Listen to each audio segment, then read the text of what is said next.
Whether it's a strain, sprain, or fracture, WVU Medicine Orthopedics and Sports Medicine in Charlestown and Spring Mills now offers same-day appointments. No referral is needed unless required by your insurance carrier. WVU Medicine Orthopedics and Sports Medicine offers the exceptional care you expect for the injuries you don't. For same-day appointments at WVU Medicine Orthopedics and Sports Medicine, call 304-725-BONE. Before the invitations and the dress, the flowers, cake, candles, or vows, there was an answer to a question proposed with a ring. Bechtel Jewelers knows that an important part of your wedding happens before the I-dos. We're a diamond store with an engagement and bridal jewelry selection that's both exciting and accessible. On the big day, there's everything else, and there's the ring. Make sure you get this one right at Bechtel Jewelers in Inwood. Mommy, where does flavor come from? Well, when people love food, they cook it on a Traeger grill. Meat, corn, even pie. And then the Traeger does the rest, which brings everyone to celebrate this beautiful thing that they've created.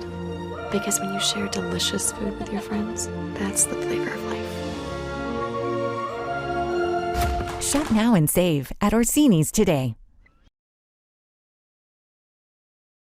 At Carter Myers Automotive, what we do today will tomorrow become what we've done. That's why Owners Just Do More no longer defines us. Our work is never done because what we live by doesn't have a finish line. We care. Our company of owners is moving lives forward every day by finding more ways to care before, during, and after your purchase. Because when you're happy, so are we. Carter Myers Automotive. Proud to be the owners who just care more. Ollie's VIP Northside at 36 Veronica Drive, Martinsburg is your favorite place to have a great meal, a good time, and to catch all the games. Join us Mondays for 75-cent wings and follow your favorite team from the bar on our 17 TVs located all throughout the bar or from the outdoor fire pit. Ollie's has great food and drink menus and features specials for every day of the week, including Saturdays when you can get a 16-ounce ribeye steak grilled the way you want it for just $24.95. That's Ollie's VIP Northside at 36 Veronica Drive, Martinsburg. We'll see you for the game. The following is a special sports broadcast presentation of Talk Radio WRNR Martinsburg.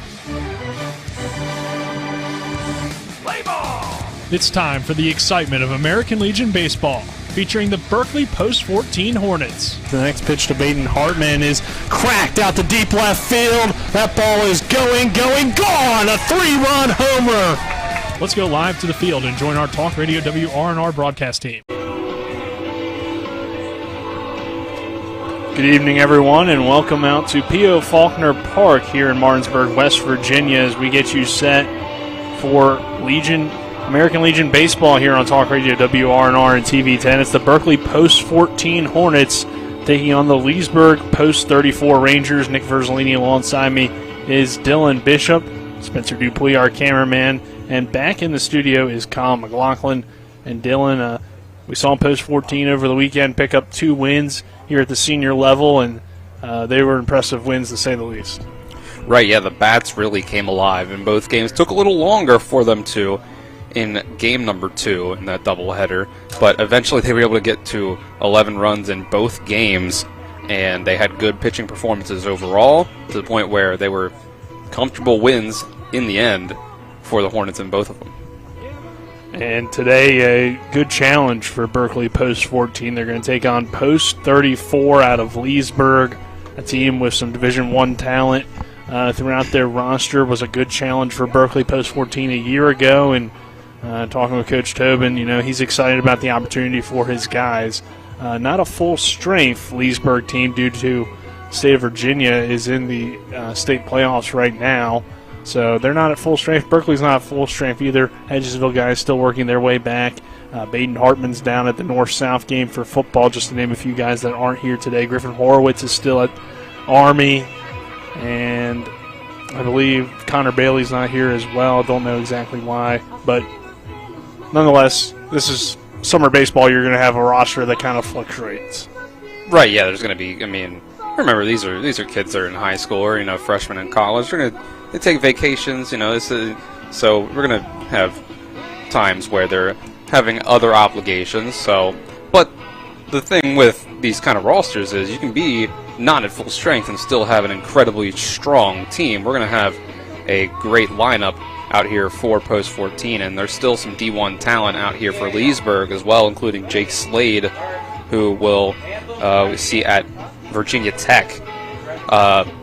So both these teams are full of talent, and regardless of how much of their roster they currently have. So it should be a good one tonight. Sounds like they may be getting started early, so let's go ahead and hear from the manager of the Berkeley Post 14 Hornets, Trip Tobin. Here's the head coach of the Berkeley Post 14 Hornets, Trip Tobin. Coach, taking on this Leesburg team, Post 34, pretty good group. Got a few D1 guys on their team. What's this challenge going to be like for you guys for the first or for the second game of the year? Oh, I think it's going to be a big challenge for our guys. We have a big, tall task ahead of us, but we always like playing Leesburg. They push our buttons, and they bunt, they run, they hit the long ball. I mean, they pitch really, really well, and it's going to give us a chance to see what we need to work on. We're a little bit short with Hartman out, and of course Jackson's on vacation, and a couple of Griffin's not back yet, so we're not completely full strength yet. But certainly we'll give our guys a chance to get a look at some really good. A really good D1 talent over there at Boober and Oviedo who's going to get their chance to, see what it looks like to play up at this level. So interesting to see. They're going to play third and second tonight and get some swings at that. So it's, I'm just looking forward to see how those guys and the rest of our guys react and play against such a great team. Over the weekend, you got some good wins, and you really played complete team baseball. Were able to bunt, hit home runs, pitching was good. So anything you really take away from that one that you need to work on heading into this, or just continue to do what you've been doing? Yeah, we worked on our first and thirds, a little bit. We got fooled a couple times there, and we, a little bit of a couple, just kept on continuing to work on our signs and things like that, signs from the dugout. We worked on a little bit of base running. We didn't tag up a couple times a second when we should have, and the ball was in the air with less than with no outs, and then of course we kind of hung around the base with one out and probably should have been off. We worked on a few of those things. These guys are smart guys. They're talented guys. We worked on situational hitting again as always, and just continue to progress as the season goes on. And then for your team, able to get those two wins over the weekend, and in those games you used your pitchers pretty lightly. How do you get these arms is that kind of the early season mentality to get them just a few innings out here early in the season? Well, we're standing here and you see three of them over there with, Sam, and Sam's giving them some instruction and talking to him about, starting pitching and coming in relief, and heard him talking to Jason Myers about, getting his arm strength back up and his pitch count back up and get him on the mound for a start. And that's more of a question for our pitching coach, Sam, who takes care of that arm care. But, talking to him, that those guys, they're just going to, we're going to continue to work with them and build them up. Some guys are ready to go right now, and other guys need a little bit of little bit of arm strengthening coming off of a high school season where they work towards, we kind of work backwards from them. They work all the way up to sectionals to get complete games, and then we kind of ease up on them a little bit and let that arm rest and build it back up slowly. So, those guys got a lot of pitches on their arms for the high school season, and we're going to take care of those guys, and we're going to put health in front of a win every day. Is there any difference for the guys that played college ball compared to the guys that played high school in terms of how long it takes them to get their arm ready?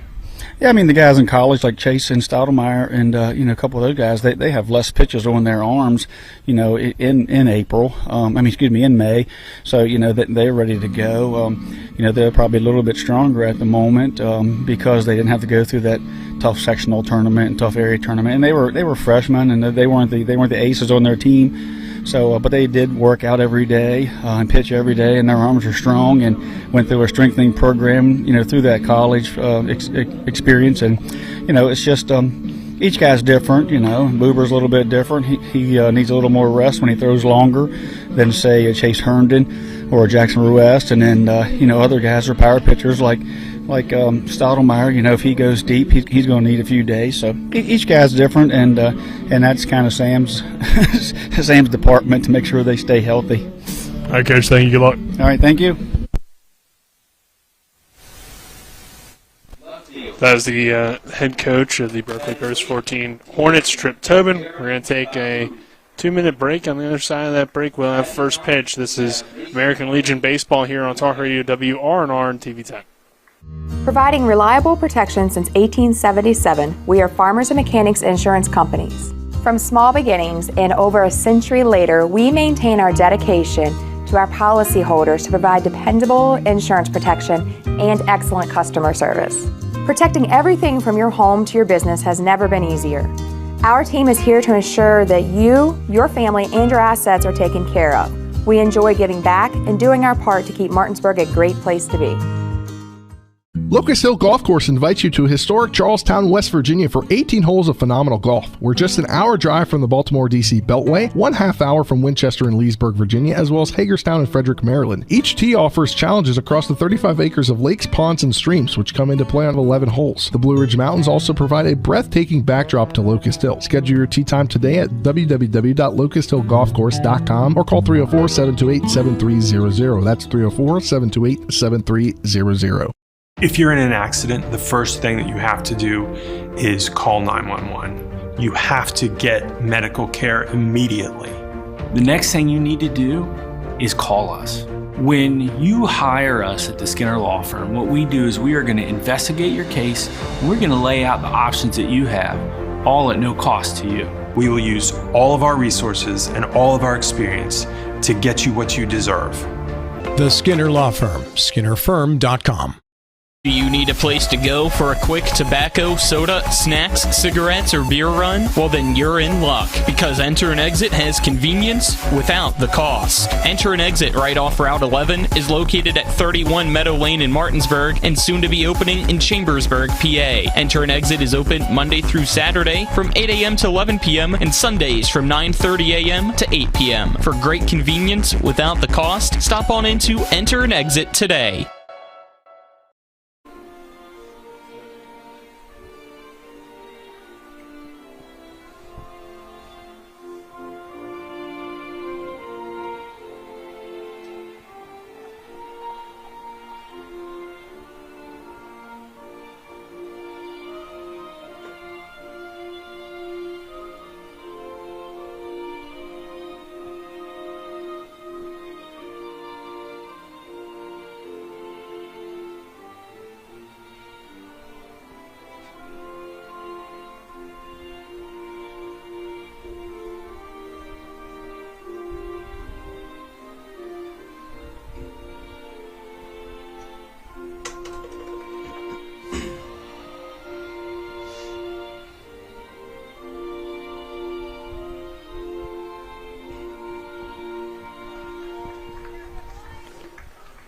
Welcome you back here to P.O. Faulkner Park as the national anthem just concluded. Let's give you the starting lineups for both teams, starting with the visitors, the post 34 Rangers out of Leesburg. Leading off and playing third base, it'll be Miller. Batting second, the center fielder, number 22, Galloway.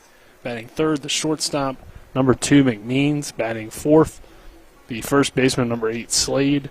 Batting fifth, the second baseman, number 23, Hafer. Batting sixth, the right fielder, number 15, Franis. Batting seventh, the left fielder, number 9, Lee. Batting eighth, the designated hitter, number 25, Babu. And batting ninth, the catcher, number 6, Klinicki. And then for the Berkeley Post 14 Hornets, leading off and playing center field, number 10, Jordan Camby. Batting second, the right fielder, number 1, Cam Moore. Batting third, the first baseman, number 20, Colin Reed. Batting fourth, the pitcher, number 8, Chase Herndon. Batting fifth, the second baseman, number 2, Carson Buber. Batting sixth, the shortstop, number 6, Braden Stoudemire. Batting seventh, the left fielder, number 4, Landon Sifford. Batting eighth, the catcher, number 19, Caleb Fletcher. And batting ninth, the third baseman, number 7, Braden Oviedo.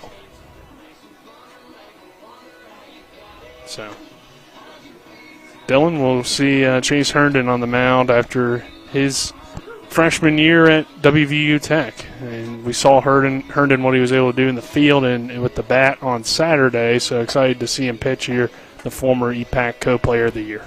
Yep, to see the southpaw on the mound tonight. He'll bat fourth, cleanup spot, so obviously a big part of this post-14 team.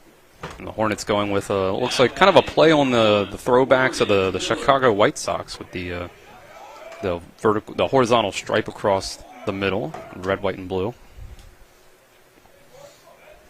And then Leesburg's in kind of the army greenish almost color, and white pants with the green stripe down the side and black numbers and black letters across the chest. The first pitch is a called strike to Miller. Next pitch from Herndon is high for ball one. 1 ball and a strike. Morgan Miller, the third baseman, wearing number 1.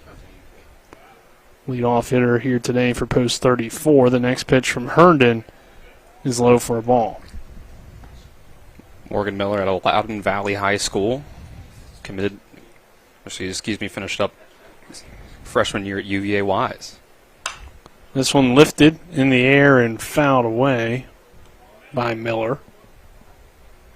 So 2 balls, 2 strikes here to the leadoff hitter.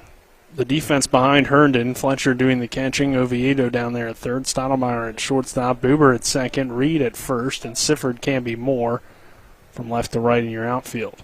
The 2-2 from Chase Herndon is a breaking ball that I think slipped out of his hand, and it's high for ball 3. It's not a bad spot, high fastball there, but yeah, I did think that got away from him. Makes it a full count. And the 3-2 is high for ball 4, so it's a leadoff walk drawn by Morgan Miller, and that will bring Galloway to the plate. Tyler Galloway. So leadoff walk, we'll see if it comes back to hurt Berkeley post 14 as Leesburg gets that leadoff man on. The center fielder Galloway coming to the plate now. As things are getting started a little bit early here at P.O. Faulkner Park, and this one fouled away by Galloway. Slight breeze throughout the evening. Another good day, though, for baseball. Yeah, some suspicious-looking clouds, but they haven't interfered quite yet. Next pitch from Herndon. Good one on the outside corner for a strike. 0-2 count. He gets ahead here on Galloway after the fouled off pitch and the called strike 2. Herndon checks the runner in Miller and now delivers the next pitch. And it's a swing and a miss, strike 3. Chase Herndon, after giving off a leadoff walk, gets the strikeout. Way to work back and recover after that leadoff walk.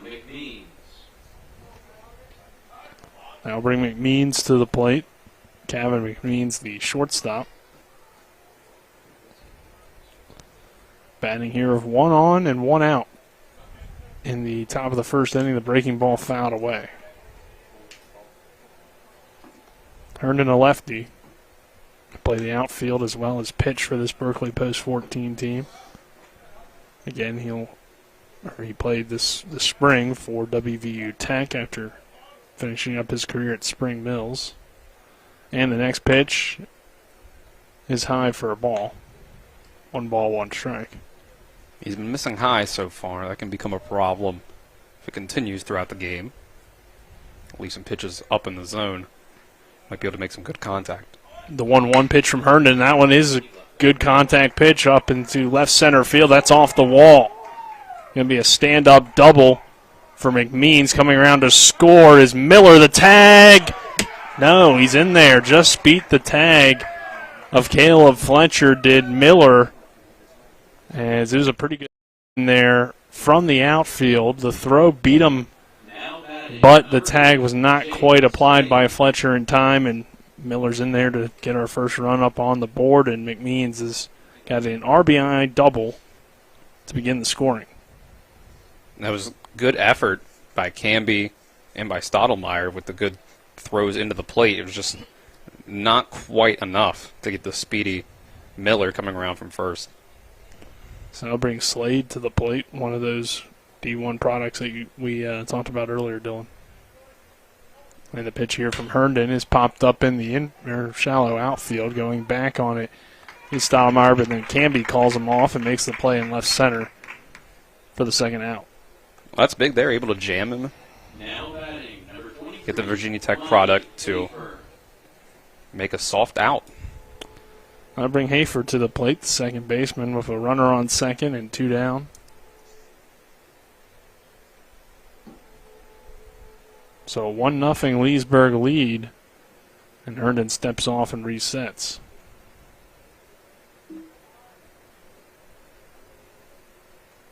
Leesburg Rangers looking to get another run here across. It's a swing and a miss for Hafer on the first pitch that he sees for strike one. Able to work ahead in the count to start things out. Hopefully he can strand that runner in scoring position. Herndon's next pitch on 0-1, a called strike two at the letters. I said he's left a couple pitches where he doesn't want them to be. Control still trying to get that entirely here in this first inning, but he's recovering well. The 0-2 from Herndon is low for a ball. 1 ball, 2 strikes. A runner on second base for Leesburg post 34, who leads it here 1-0 at P.O. Faulkner Park. Herndon checks the runner and delivers the 1-2 pitch, and it's fouled back into the net. So Berkeley post 14 after victories on Saturday, 11-4 and 11-3 over Sawyersville post 644. Looking to remain undefeated here against a talented Leesburg team. Here's a curveball that misses inside for a ball, and that will bring Caleb Fletcher out to speak with his pitcher. It was a good try there. Tried to get him to chase, but just couldn't quite catch it in the zone like he might have wanted to. Tried to get it in there. Wasn't too far off. 2 balls, 2 strikes, and a runner on second base with 2 down. Herndon looks into his catcher Fletcher and delivers the 2-2, and it's low for ball 3. So good at bat here from Hafer, the second baseman. Not giving them very much to swing at. Pitching to him very cautiously. Herndon checks the runner, delivers on 3-2. It's hit hard through the 5-6 hole in the left field. That could score the runner. We'll see the throw. No, Sifford won't make a throw. He'll just throw it into his shortstop Stottlemyre, and the run comes across to score. It is 2-0, Leesburg post 34. And that's probably why he wasn't giving him much to work with. Lets him bring in another run. So Francis will come to the plate now. A run coming in, and a 2-0 Leesburg lead over Berkeley post 14. Herndon delivers the first pitch here, and it's high for ball 1.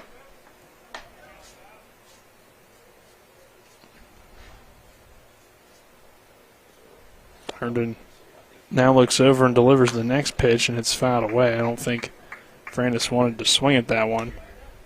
It's kind of an interesting note about the Hornets' defense here. Their left and right fielder, Dylan, are guys that are expecting to play catcher at the next level.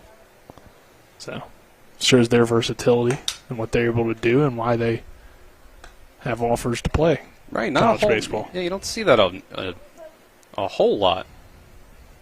Saw Bryce Harper did that in high school. He was a catcher and an outfielder. Of course, turned into an outfielder at the next level. Yeah. Blanking on the guy's name now, but drafted by the Orioles, traded to the Nationals, outfielder. This one's hit down the line, and it's foul. Jason Worth was also a catcher when he was drafted, and then played college or in the majors as an outfielder. But yep, had that stop at the Phillies in between the Orioles and the Nationals. Yep.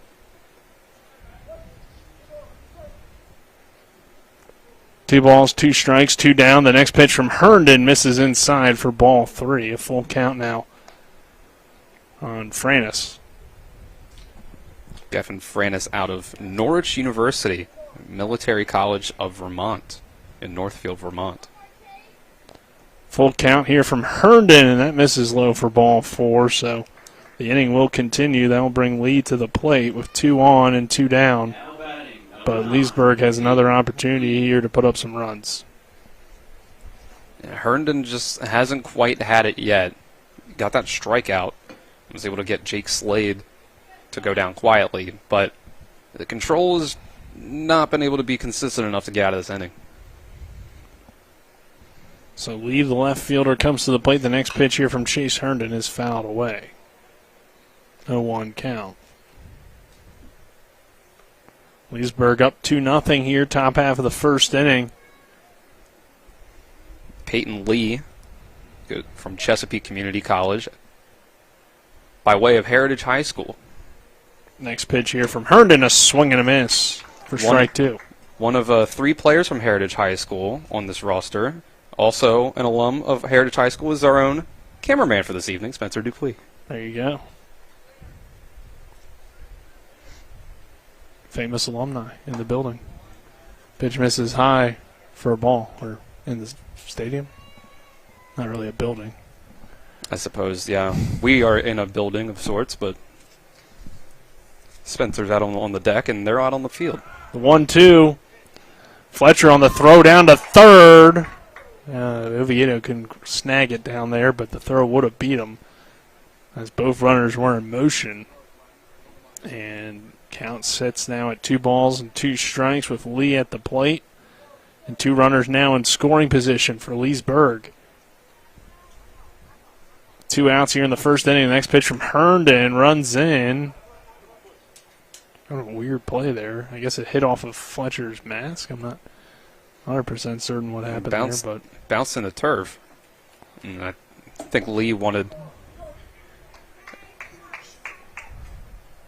I think may have hit him in the foot. This one lifted out towards center field. Canby on the run going back, and it's off the wall there in center. Both runs will come in to score easily in the throw into second base as Peyton Lee has another double. And early on, Dylan Chase Herndon being hit pretty hard by this Leesburg team. And we'll see how they let him work here. I mean, obviously, talking to Manager Tobin, they're trying to get their arms kind of loose at this point. And early season game, I mean, obviously they want to win, but it might be early in the year where you don't want to have to burn all your guys here out of the bullpen. But Herndon certainly struggling a little bit here early on. Misses high here for ball 1. And the 1-0 is low and inside for ball 2. Right. Sometimes, baseball is kind of a game that's meant to be able to take some lumps as the season goes on.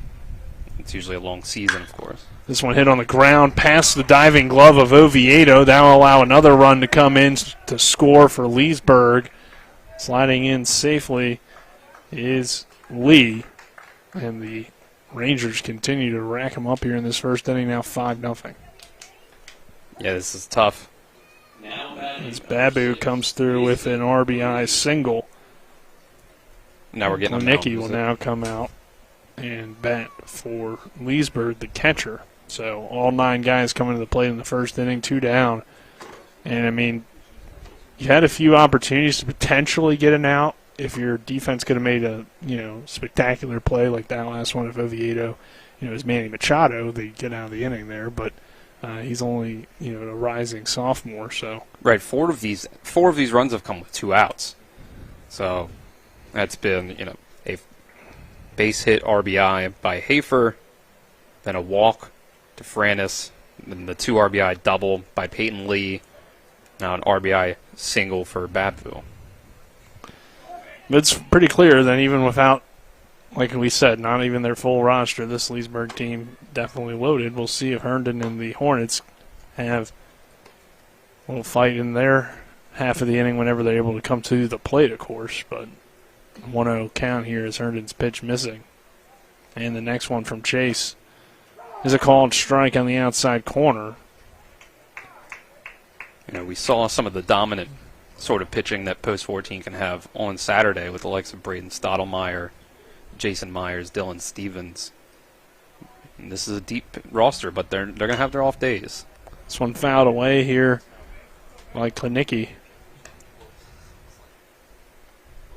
We saw on Saturday Carson Buber had a tough time out on the mound. He had his struggles, but he recovered. He recovered, and so did the Hornets in general. The 1-2 with 2 down is fouled away. Bohr was a little bit up and down, but overall they had such a big lead at that point, didn't really matter too much. But overall, I think it was a good pitching performances from their guys, and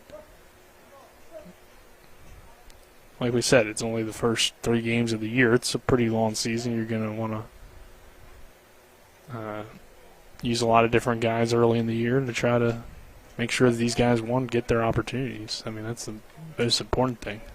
Next pitch here from Herndon is inside for a ball. 2 balls, 2 strikes. 2 down. A runner on second base in Babu and a 5-0 Leesburg lead here in the first inning. Herndon checks the runner, delivers the next pitch. This is a chopper hit right back to the pitcher, Chase Herndon. He will underhand toss it over to Colin Reed for the final out of the inning. But Leesburg scores 5 here in the top of the first. We head to the bottom of the first. Hornets come to the plate. This is American Legion Baseball on Talk Radio WRNR and TV 10. At Carter Myers Automotive, what we do today will tomorrow become what we've done. That's why Owners Just Do More no longer defines us. Our work is never done because what we live by doesn't have a finish line. We care. Our company of owners is moving lives forward every day by finding more ways to care before, during, and after your purchase. Because when you're happy, so are we. Carter Myers Automotive. Proud to be the owners who just care more.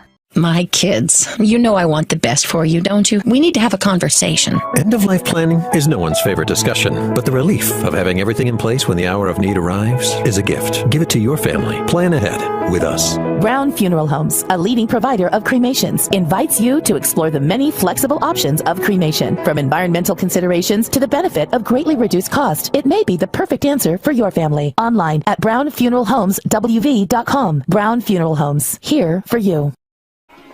We welcome you back here to P.O. Faulkner Park. 5-0. Post 34 leads post 14. Nick Verzolino alongside me, Dylan Bishop. Spencer Dupuis, our cameraman, back in the studio, Colin McLaughlin. As the Hornets come to plate here, Dylan, in the bottom half of the first, we'll see Jordan Canby, Cam Moore, and Colin Reed trying to recover from a 5-0 deficit, but based on what we saw on Saturday and what we know as well about this team and this lineup, they can score some runs themselves. So if they could, get 1 or 2 runs here, build that confidence, and maybe Herndon settles in a little bit, and this game's far from over. Right, yeah, 22 runs in 14 innings in that doubleheader on Saturday. Now, obviously, this may be a different level of competition.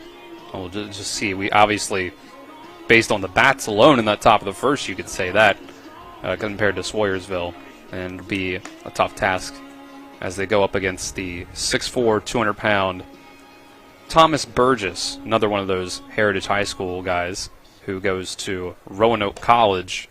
He was a freshman there last year. Pitched only 4 2/3 innings, but had an ERA of 1.93 and 5 strikeouts. So Burgess on the mound here. Jordan Canby coming to the plate. Jordan will be playing his college baseball at Potomac State. Followed in the lineup by Cam Moore, a Fairmont State commit, and then Colin Reed, who's undecided, but we know he'll be playing somewhere. So Canby stands in here for his first at-bat. He homered on Saturday. The pitch here to Canby is a called strike 1. Jordan wearing the number 10, center fielder.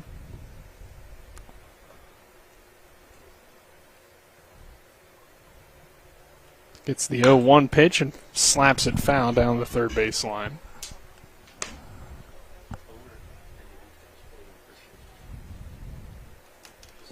So 0-2 count on Canby. And the next pitch ripped down the third base line. That's a fair ball down the line. Canby on his horse headed for 2. And it's a leadoff double for Jordan Canby. And the Hornets will certainly take that, Dylan. Yeah, can't do much better than that to lead off. It's exactly why you have him at the top of the lineup. We saw him in Game 1 of that doubleheader batting ninth, but we knew very well from what he did with Martinsburg that he can play at the top of that lineup, get you a guy on base. And here it gets you a runner in scoring position with Cam Moore coming to the plate, so Canby on second. Burgess checks the runner and delivers the next pitch to Moore outside for a ball, and here's another tough out, Dylan. Right, yeah, this is not an easy lineup to be facing at all. Burgess steps back on the rubber and delivers the pitch here to Moore, and it's low for a ball.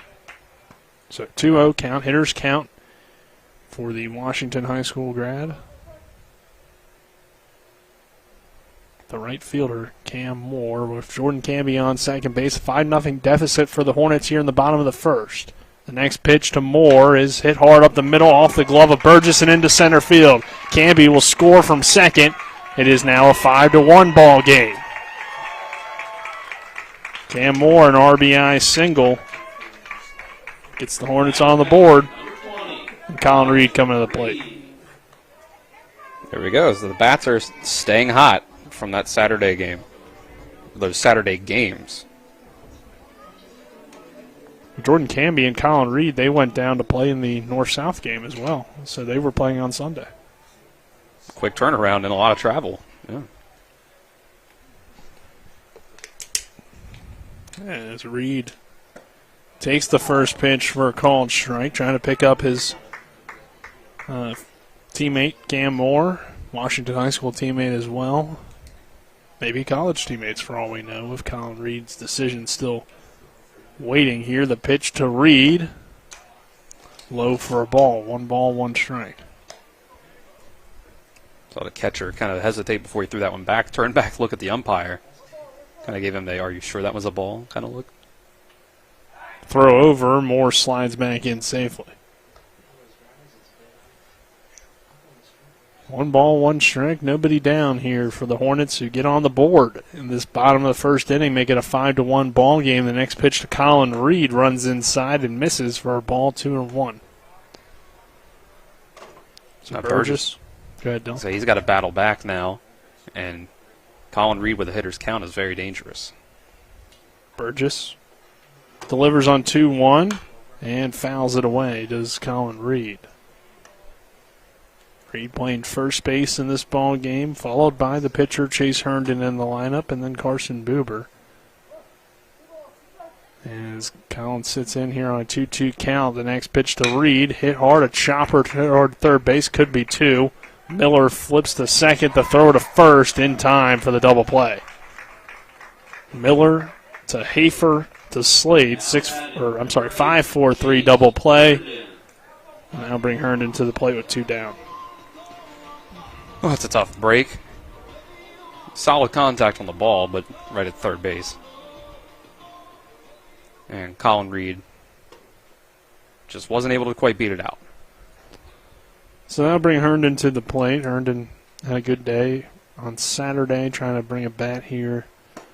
His team trailing 5-1, doing the pitching this evening. We'll see how many innings we see from Chase Herndon after kind of a tough start on the mound for him. But if he settles in, we know he can pitch with some of the best of them. Burgess delivers a 1-0 pitch here to Herndon. It's fouled away down the first baseline. Chase wearing the number 8, just like he did for the Cardinals. So we'll see Burgess only on the mound tonight as Leesburg uses a DH. Herndon batting and pitching like he does currently at WVU Tech. Pitch here to Herndon, misses outside for a ball. 2 balls, 1 strike. I'm not certain how often the Hornets will use a DH, if at all, this season. A lot of their pitchers are also good hitters. The 2-1 pitch is low for a ball, 3-1. I mean, maybe for DeLauder, but we know DeLauder doesn't want to give up on his hitting yet, so maybe he wants to work on it this summer, and they'll let him hit as well. I know they used one in Game 2 when they had Dylan Stevens. That's true. On the mound to start things out. Just kind of depends, I guess. Pitch here to Herndon, misses outside for a ball. But you are right, Nick. They're going to use guys on the mound such as Stottlemyre and Buber and the like that are, you're also going to see in the lineup. So Herndon draws a walk, and that's good after the double play ball. Buber coming to the plate here, and he takes the first pitch for a called strike. Carson Buber coming back for the Bulldogs for his senior year. And the pitch to Buber misses outside for a ball. Had a really good season for Martinsburg. At shortstop this year, playing a little bit of second base this summer. Looks like he's going to play a lot of second base probably for Berkeley with all the shortstops they have, but maybe he'll get some run over there as well as Buber, or throw over here, not in time. Right, you see Baden Hartman not in the lineup today. And if Braden Stottlemyre were on the mound, I'd say Carson Buber would be your next man up, but short. 1-1. Buber sends this one for a ride out to deep right field, and that's off the wall and right. That'll get down for extra bases. Carson Buber of a stand-up double, and coming around from first to score is Chase Herndon. It's now a 5-2 ball game, and Buber staying hot from how he ended the high school season with an RBI double. That time going opposite way to right field. Don't see that too often at the high school level. Typically, when you get that much power behind it, especially here, it seems like, and I mean, most guys are pull hitters at this age. You see it go to left field, but Buber there going opposite way to right and getting a stand-up RBI double. He ended the regular season swinging a great bat for Martinsburg, and he was our player of the game in game one of the doubleheader. Drew himself 2 walks that ended up scoring on, and then pulled one to left field for a home run. So Buber, now with Stottlemyre trying to pick him up, sits in on a 1-ball, 1-strike count. Landon Sifford will follow Stottlemyre in the lineup. 1-ball, 1-strike, 2 down, 5-2, bottom of the first inning. Leesburg leads Berkeley the next pitch, high and inside for ball 2. Stottlemyre had one of the more impressive hit balls, but it was foul in those wins on Saturday. It just ended up hooking to the left field. The 2-1 pitch to Stottlemyre misses low for a ball, 3-1. So, like we said, Dylan, you get 1 or 2 runs here in the first inning. You're feeling like you're still in it, and potentially more here if a runner in scoring position and a 3-1 count. Next pitch to Stottlemyre is fouled away. Right, yeah, we knew with the talent in this lineup, even without Baden Hartman, who had 7 RBIs in that doubleheader, 5 in Game 2 and 2 in Game 1, almost hitting for the cycle, that there's plenty of hitters in this lineup that can get you back into this very quickly. 3-2 count. Runner on second base, 2 down here in the inning. It is a 5-2 Leesburg post 34 lead here in the bottom half of the first inning between Berkeley post 14 and Leesburg 34. Burgess delivers the next pitch. Runner and Buber takes off, popped up in the infield and going out of play behind the plate. Over the dugout, or over the press box here.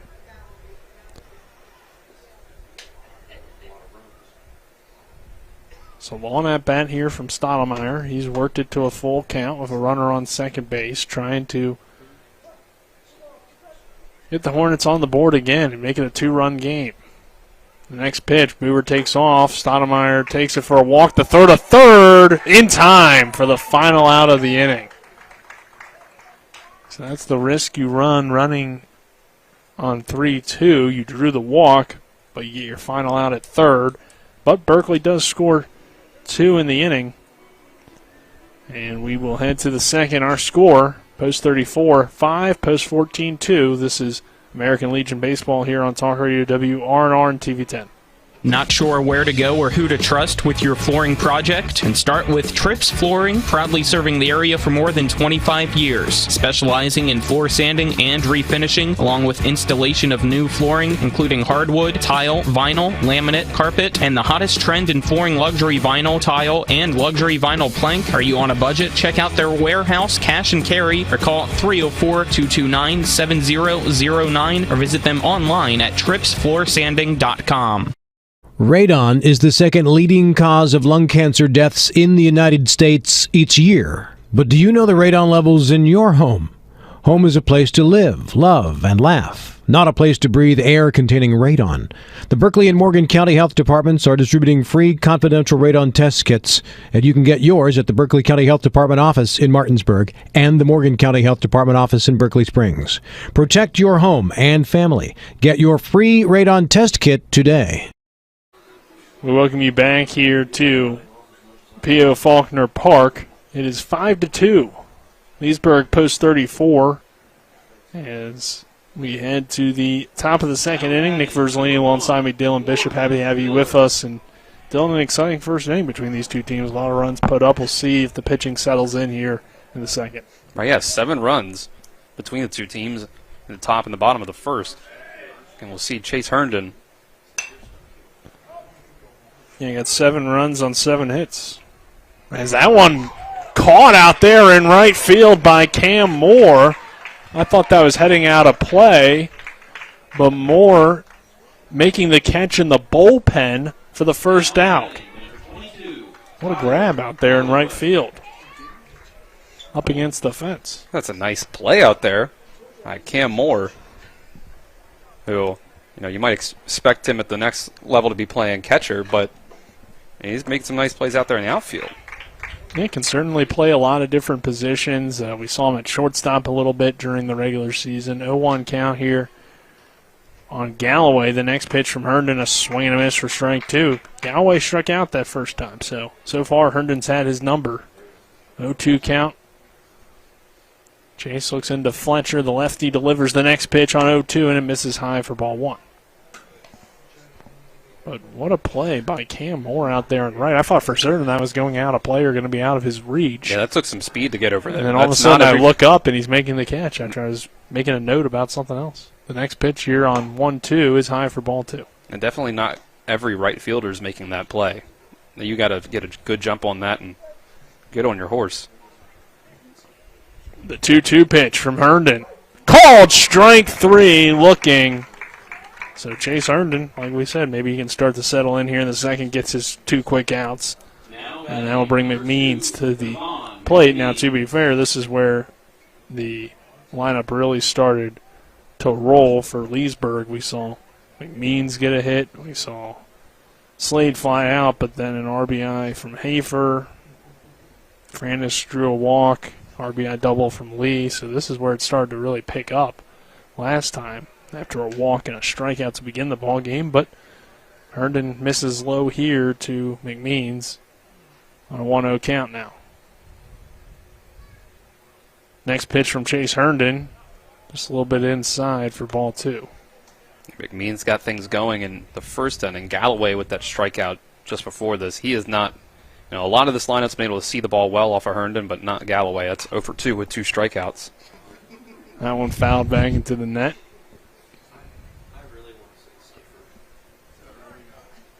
2 balls, 1 strike. 2 down. Herndon delivers the next pitch. It's a called strike. Bring the count even to 2-2. So Chase trying to work out of this second inning with no damage. Herndon looks into his catcher, Cale Fletcher, now delivers the 2-2, and that's lifted out toward deep left field. Going back is Landon Sifford, but he got under it just a little bit for the final out of the inning. As McMeans gave it a ride, but not enough. And we will head to the bottom of the second. Score remains 5-2. This is American Legion Baseball on Talk Radio, WRNR and TV10. If you're in an accident, the first thing that you have to do is call 911. You have to get medical care immediately. The next thing you need to do is call us. When you hire us at the Skinner Law Firm, what we do is we are going to investigate your case, and we're going to lay out the options that you have, all at no cost to you. We will use all of our resources and all of our experience to get you what you deserve. The Skinner Law Firm, SkinnerFirm.com. Do you need a place to go for a quick tobacco, soda, snacks, cigarettes, or beer run? Well, then you're in luck, because Enter and Exit has convenience without the cost. Enter and Exit right off Route 11 is located at 31 Meadow Lane in Martinsburg and soon to be opening in Chambersburg, PA. Enter and Exit is open Monday through Saturday from 8 a.m. to 11 p.m. and Sundays from 9:30 a.m. to 8 p.m. For great convenience without the cost, stop on into Enter and Exit today. We welcome you back here to P.O. Faulkner Park. Nick Verzolini alongside me, Dylan Bishop. 5-2 our score in favor of Leesburg Post 34. This is American Legion Baseball here on Talk Radio WRNR and TV10. Post 14 Hornets coming to the plate. Berkeley Post 14, that is. The Hornets here in the bottom of the second inning. Trail 5-2, and Dylan, we saw that momentum that we talked about. We said, hey, if you can get a run or two here in the first inning, you feel a lot better about that first inning overall to still only be in a 3-run deficit opposed to a 5-run deficit. Right, yeah, that inning could have continued, too, as we had a walk by Braden Stottlemyre, but he was left stranded even before he could get down to first base as Carson Buber took off for third and was caught stealing on the 3-2 pitch. So Landon Sifford comes to the plate, and Sifford takes the first one. Check swing, did not go around. Sifford playing left field here this evening. Again, a guy that can catch and play the outfield. Going to be playing at Frederick Community College. And Sifford takes that breaking ball for a called strike. 1 ball, 1 strike. Him and Trevor Bohr, both Frederick Community commits. Next pitch to Landon Sifford is low and outside for ball 2. 2 balls, 1 strike here on Sifford.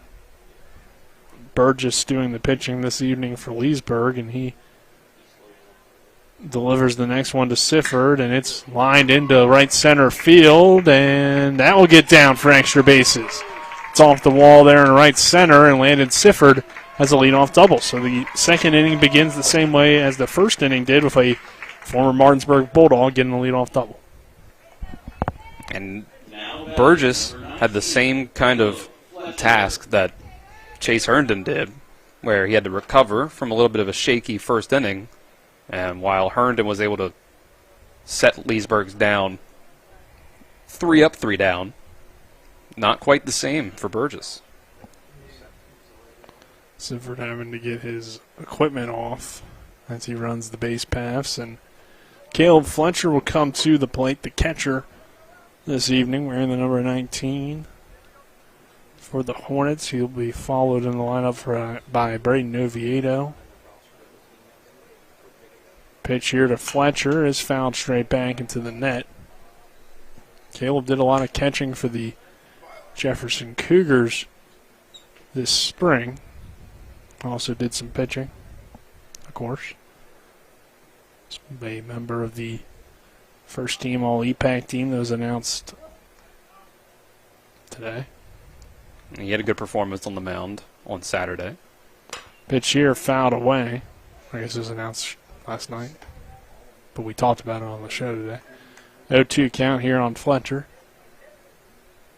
Runner on second base is Landon Sifford, who led off the inning with a double. Next pitch to Fletcher, fouled away. So Fletcher with an aggressive at-bat here, falls behind, no balls, 2 strikes, fouling off some pitches from Burgess. Runner on second base for the Hornets, who trail at 5-2 here in the bottom of the first inning. And Burgess trying to get him bottom of the second inning. Trying to get him to chase now. The next pitch just missed, nearly painted the corner for strike 3. Close, almost got it. Yeah, I think it could have been potentially ruled strike 3 there. Looked like it was going to ring him up, but did not. So 1 ball, 2 strikes. And the next pitch from Burgess, swing and a miss. Fletcher chased that one, running away for the final strike there, and then we'll bring Oviedo to the plate here with 1 down. Yeah, I think you were able to kind of tell that he was looking to chase on a lot of those pitches, just wasn't seeing the breaking stuff from Burgess very well, and he finally got him. So Oviedo will come to the plate for runner on second base. Next pitch to Braden Oviedo, called a strike. That was about the same exact place as that one that we almost got the ring up. Caleb Fletcher. Oviedo coming back for another year of high school ball for the Bulldogs. As this one runs in on him, but it's a strike. Last little movement there brought that ball across the plate for strike 2.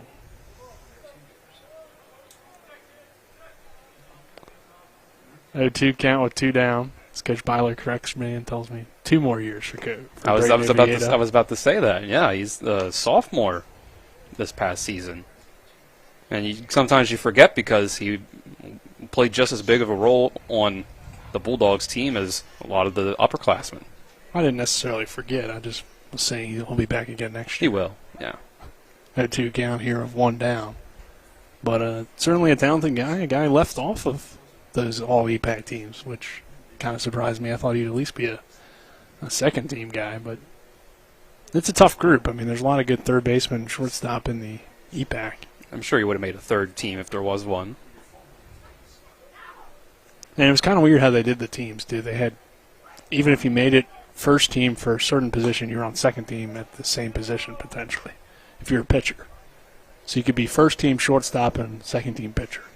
Yeah, very interesting. I don't process really understand that. But anyway, 2 balls, 2 strikes, 1 down, and runner on second base with Sifford. The pitch here to Oviedo misses outside for a ball, and now landed Sifford to advance to third. So now if Oviedo can just elevate the baseball, he can get a runner in and another run across for the Hornets.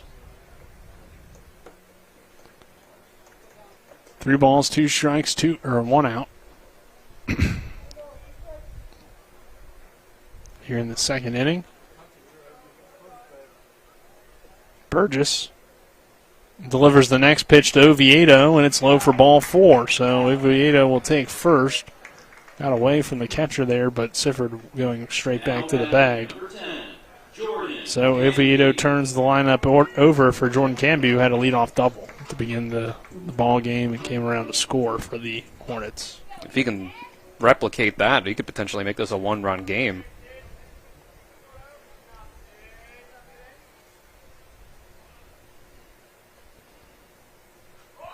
Canby's going to try to lay down a bunt, and it goes foul down the line. Jordan, a guy that can certainly beat out that bunt, but also potentially catch the defense off not expecting it. Now they'll have to at least respect the bunt and play in a little bit, but it looks like they're not going to, actually. So they're going to keep their kind of double play depth. Let's see if he lays it down again then. And runner takes off, and Oviedo they won't throw down, so that takes away the double play. And now 2 runners in scoring position for Jordan Canby, but an 0-2 count. Got runners on second and third, and a player at the plate, all playing on their home high school fields here, all Martinsburg Bulldogs. 0-2 with 1 down. Runners on second and third for the Hornets. Burgess resetting, delivers to Jordan Canby, and Canby gives this a ride to left center. But it will be caught out there in left center by Peyton Lee. That's deep enough, though, to score the run. And Berkeley Post 14 picks up another one. It's now 5-3 on the Jordan Canby sac fly. That's just as good as what you wanted to accomplish with the bunt. That's what that wild pitch was able to accomplish. It's true. So that'll bring Cam Moore to the plate, who has an RBI single and now 2 down here in the inning. And a runner in scoring position still for the Hornets, and Moore check swing. He did go around, though, for strike 1.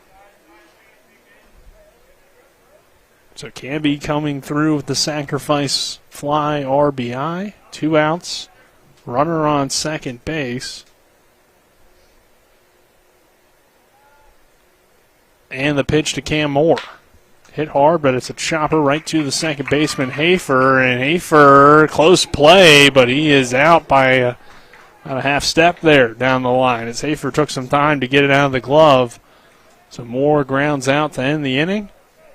But again, Berkeley gets on the board. It's 5-3 as we head to the third. This is American Legion Baseball and Talk Radio WRNR and TV 10.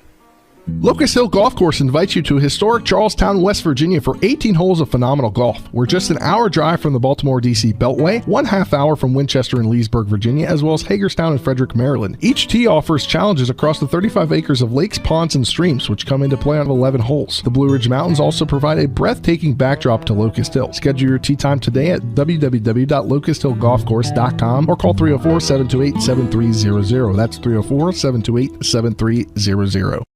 Ollie's VIP Northside at 36 Veronica Drive, Martinsburg is your favorite place to have a great meal, a good time, and to catch all the games. Join us Mondays for 75-cent wings and follow your favorite team from the bar on our 17 TVs located all throughout the bar or from the outdoor fire pit. Ollie's has great food and drink menus and features specials for every day of the week, including Saturdays when you can get a 16-ounce ribeye steak grilled the way you want it for just $24.95. That's Ollie's VIP Northside at 36 Veronica Drive, Martinsburg. We'll see you for the game.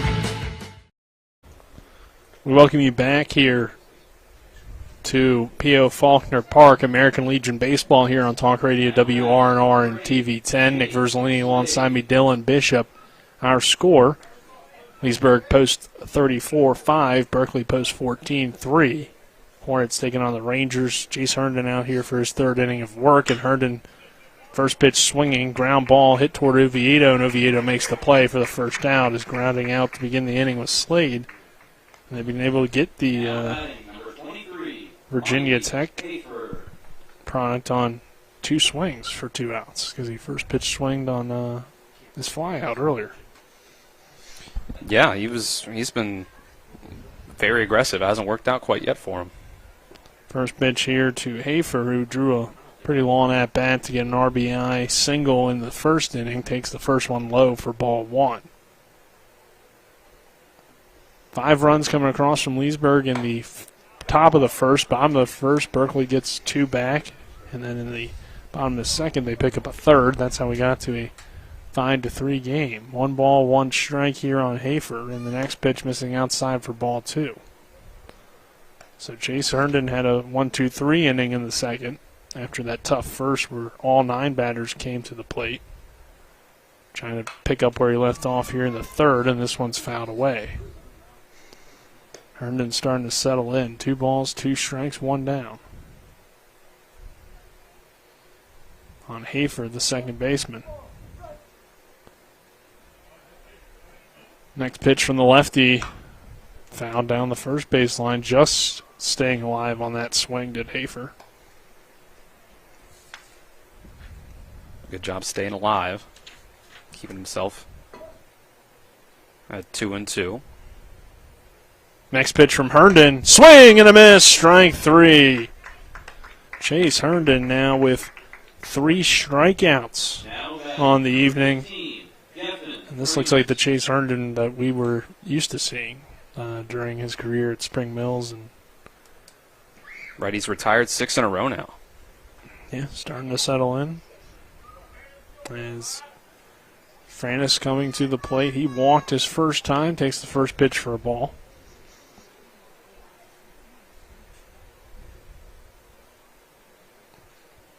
Next pitch from Herndon. Nice pitch there. Curveball comes in for a strike.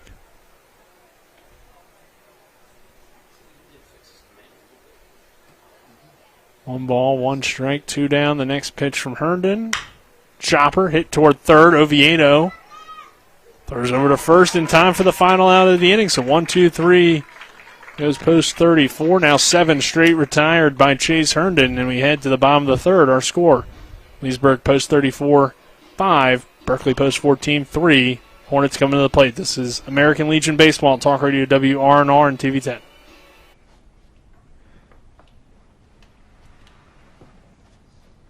Really? Yeah. I'm gonna call my parents. Dad, come over. The brisket's done. The Traeger Connected Experience. Everything you need for epic flavor, and then some. Shop now and save at Orsini's today. A new WVU Heart and Vascular Institute is now open in Martinsburg, offering 10,000 square feet of clinic space with exam rooms, procedure rooms, diagnostic capabilities, and a dedicated patient entrance waiting area. At the WVU Heart and Vascular Institute, our board-certified physicians are performing groundbreaking procedures using cutting-edge techniques to provide world-class healthcare close to home. Visit the expanded WVU HVI Clinic on the Berkeley Medical Center campus, a department of Berkeley Medical Center. We welcome you back here to P.O. Faulkner Park. Nick Verzolini, Dylan Bishop, happy to have you with us. Colin Reed due up for the Hornets Reed grounded out into a double play back in the first inning. Burgess still doing the pitching for post 34. 5-3, Leesburg leading Berkeley here as we head to this bottom of the third inning. And Dylan, after a tough start, the Hornets have gotten right back into this game. We'll see if the offense continues. Yeah, we knew that this team had a lot of pitching, and Herndon was one of those guys. They struggled in the first inning, but he's picking it back up. But now he needs his bats to come through and make up for that first inning. So Colin Reed takes that one for a called strike one. Burgess steps off and resets. Kind of been a shaky beginning for Burgess. He's given up 4 hits in the first 2 innings, including 3 runs, 2 walks, just 1 strikeout for him. 1-1 count here on Colin Reed. Next pitch to Reed from Burgess. This is given a ride to left center field. That ball is carrying. That's off the wall. One hops the wall, I should say, and Colin Reed is in there with a leadoff double. Leadoff doubles in all 3 innings to begin the game for Berkeley Post 14. Now batting, number 8, Chase. They're seeing the ball well off of Burgess so far. First at bat didn't work out quite the way Colin Reed wanted it to. Grounded into a double play, but he made solid contact with the ball, and this time a little higher up in the zone, he's able to shoot this one into the gap. So I bring Herndon to the plate. We get a leadoff double for Canby, a leadoff double for Sifford, and now a leadoff double for Colin Reed. Herndon's going to try to bunt. It pops up and it falls in. And Chase Herndon has a bunt single. It's a perfect spot there for that one to pop up into. Typically, if you pop it up, not ideal, but it worked out there for Chase Herndon. Yeah, both had the pitcher and the catcher both hesitate just enough thinking that the other one was going to get to it. It just didn't quite happen that way. Yeah, pitcher warming in the Leesburg bullpen, and we'll see if this is it for Burgess or if they let him try to work through this inning. Mound visit here. But Hornets now have 2 guys on. Nobody out, and Carson Buber, as we mentioned, swinging a good bat for Berkeley Post 14. Had a home run on Saturday. He's got an RBI double in this ball game. Ended the season for Martinsburg swinging a good bat, so not a guy you really want to face right now in Carson Buber. No, this may be the last guy in this lineup you want to see right now. And you're trying to get back into a rhythm. An all-star lineup. Stop the bleeding, right. Might be the hottest guy in this all-star lineup.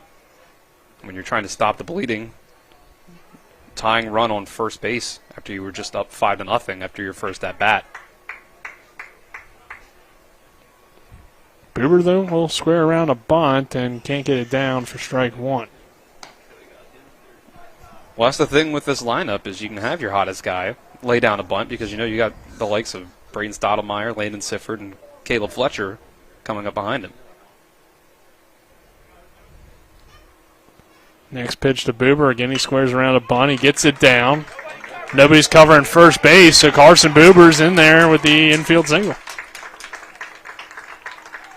Well, that's on he'll take Burgess. That's on Burgess there. You got to see that the first baseman Slade's coming in and get that one. You got to. Yep, second baseman going with the runner in motion there. So, runners in scoring position. Well, bases loaded, I should say, for Braden Stottlemyre, who walked his last time up. Pitch here to Stottlemyre. Hit hard through the 5-6 hole. Going to be a tough play for McMeans. He throws the third in time for the out, but Colin Reed comes in to score, and it's now a one-run game. Berkeley Post 14 battling back from a 5-0 deficit to make it 5-4 on the fielder's choice RBI for Stottlemyre. And that was really the only play that McMeans was going to be able to make there. Otherwise, he was just going to have to eat that one. That's a great play, though, by McMeans to get to that baseball.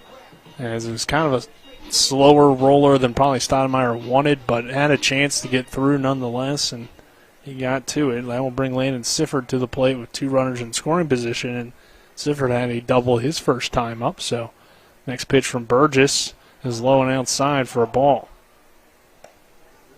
Arm still warming out there in the bullpen for post 34. 1-0 with one down, 2 in scoring, or 2 on the base pass for Sifford, and Sifford hits it hard to McMeans. He'll try to turn 2. Throw to second in time for 1. Sifford legs it out. So on the fielder's choice, he'll be safe. Advance the runner over to third. Caleb Fletcher now to the plate. Fletcher struck out his first time up. We'll see if he can come through and tie this game potentially. That's a productive at-bat there for Sifford. Able to get Boober over to third. Yeah, not necessarily what you wanted, but you'll take it opposed to a strikeout or double play. Sifford takes off for second. Fletcher swings and misses for strike 1. So 2 in scoring position here for Caleb. Lead run on second base. We'll see if Fletcher can come through after swinging and missing for strike 1.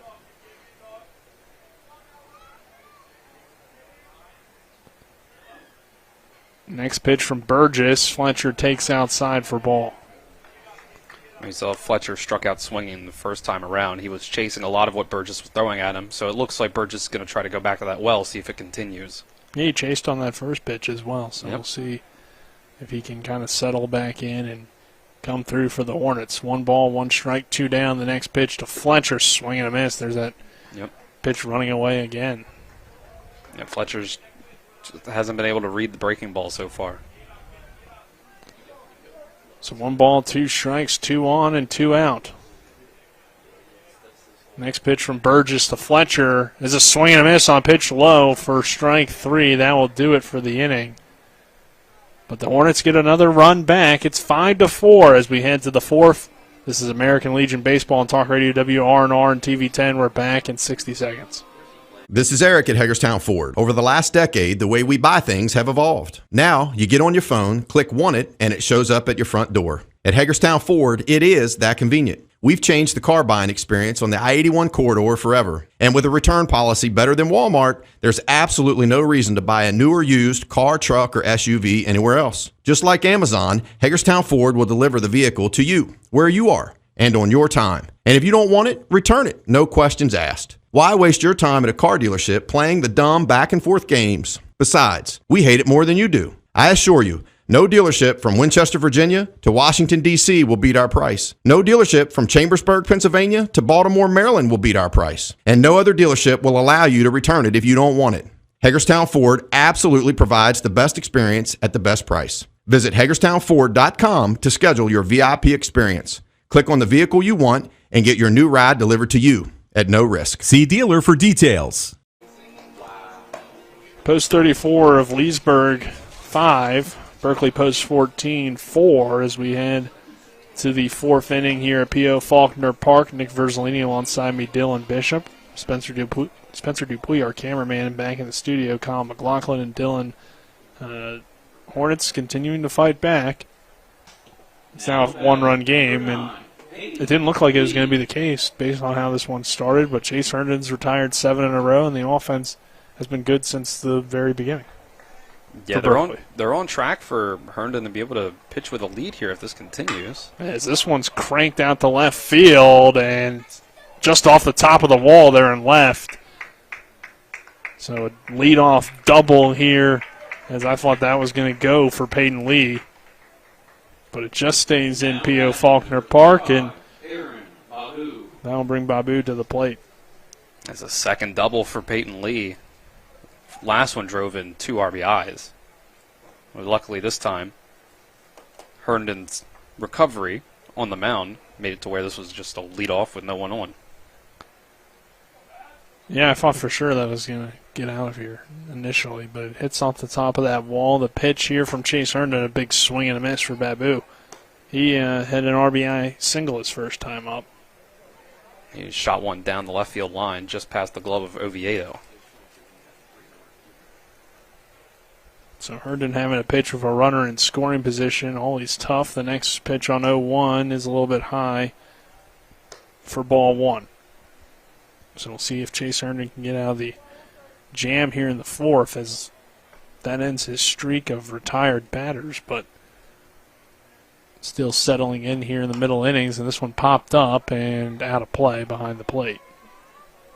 Oh, it's tough leading off, giving up a double like that, making a pitcher go to the stretch immediately, make him think about that guy behind him. Something that I'm sure Chase is somewhat used to, as Herndon runs this one in and it's fouled away. After pitching a year of college, I would imagine still being a young guy, probably typically being used out of the bullpen. So, you have to come in these pressure situations. It's similar. With nobody out and a runner on second, Herndon now delivers the next pitch, and it's fouled away. Another good at-bat here by this Leesburg offense. So, you see the talent of this group. I mean, both teams obviously have talent. We have a good game going on here, 5-4. And this is a good challenge for Berkeley after a pretty easy 2 wins on Saturday over Sawyersville. Especially once they kind of ran out pitching. Sawyersville ran out pitching. Second game was much more competitive than the first game, felt like, even though both scores were similar. Next pitch here from Herndon is outside for a ball. Herndon saw 38 1/3 innings at WVU Tech this past year, gave up 38 hits, 16 earned runs, 27 strikeouts, 19 walks. The 2-2 pitch. Swing and a miss. Strike 3 on the high inside fastball. Chase Herndon with strikeout number 4. And one down here in the inning, and the number 9 hitter, Klinicki, coming to the plate. That's a great way to start off, trying to make sure you strand that runner out there. Now batting, number 6, Mason Klinicki.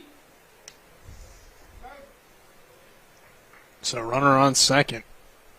And one down. Yeah, a crucial strikeout. You don't allow that runner to move up, and you get the out. So probably would take any kind of out here, and then same thing for the third. But to get that first out being a strikeout could take away a sacrifice opportunity. The next pitch from Chase Herndon hits the zone. 1 ball, 1 strike here on the catcher. Right, that's the trouble with a leadoff double. Is 2 outs can still score a run if you don't get them the right way. The 1-1 bouncer, that gets away from the catcher Fletcher, so on the wild pitch, they get a runner to third base now, and now we're in that sacrifice potential situation here for Klinicki at the plate. Right, yeah, even though you got the first out the way you wanted to, a strikeout to where you couldn't advance, that's advances nonetheless. This one just missing the outside corner for ball 3, so 3 balls and a strike here on Klinicki. For runner on third for Leesburg post 34, the left-hander delivers. It's a line drive over the head of Stoudemire and into left field. So that will score the run from third. Klinicki comes through with an RBI single, and Lee scores from third base. It's now 6-3, or 6-4, excuse me. And that's where the wild pitch comes back to bite you. If Carson Buber's playing at a normal depth instead of playing in to prevent the run with 1 out on third base from trying to score on a grounder, he makes that play easily. Should be Stoudemire over there. Excuse me, Stoudemire. And, it's P.O. Faulkner, shortstop. Used to think it's Buber out there, It's okay. They kind of look kind of similar out there, too. Carson's a little bit taller, maybe, or a little bit leaner, potentially. But fouled away here, 0-1 count. For runner on first. For Miller, the top of the order, at the plate for Leesburg, and this one popped up fouled away. 0-2. So 6-4 now our score after the RBI single from Klinicki. 1 out here in the inning. Miller, the third baseman, awaits a breaking ball inside for a ball. 2 balls, 2 strikes. Herndon leans down, fixes the pant leg, and now resets. with the runner on first base and delivers the next pitch, and that's hit on the ground hard for Oviedo, trying to turn two. The third to second in time, the third to first. Not in time as Oviedo to Buber for the second out, so Miller reaches on the fielder's choice, and Galloway coming to the plate. He struck out in both of his bats so far, so been a tough start for him. Another nice play by the third baseman, Braden Oviedo, who seems to be getting better and better down there at third for Martinsburg during the regular season and post 14 now here in the summer ball. Yeah, they call it the hot corner for a reason. It's been hot tonight. There's been a lot of plays he's had to make back there. Both sides. Yeah. Have been pretty active over there at third base. So 2 down, 2-run deficit for post 14. 0-1 pitch. Runner takes off. The throw down from Fletcher is up the line into center field. Runner's going to try it for third. Canby comes in, guns it to third. Not in time. And good thing Herndon was over there as the runner will stay put at third now. But 2 out here in the inning as Fletcher just seemed to lose a little bit of control of it on his third down at second base. Yeah, I think he kind of didn't have the mechanics to plant his feet, have his arm at the angle he wanted it to, because I think he might have bobbled it a little bit and just wanted to get rid of it quickly. Rush the throw. Big swing and a miss on Galloway here for strike 2. I mean, Miller might have got in there anyway. It looked like he had a pretty good jump. Right, yeah, and we've seen the speed of Miller scoring from first base. The 0-2 pitch. Just missing outside for ball 1. Miller scored from first, a double from McMeans in the first inning for the first run of the game. We saw it, despite good fielding from Canby and Stottlemyre. Next pitch, fouled away as Galloway with a better at-bat than his first 2. Fighting off pitches here on Chase Herndon and making a 1-2 count with 2 down, a runner on third. Herndon looking into his catcher, Fletcher.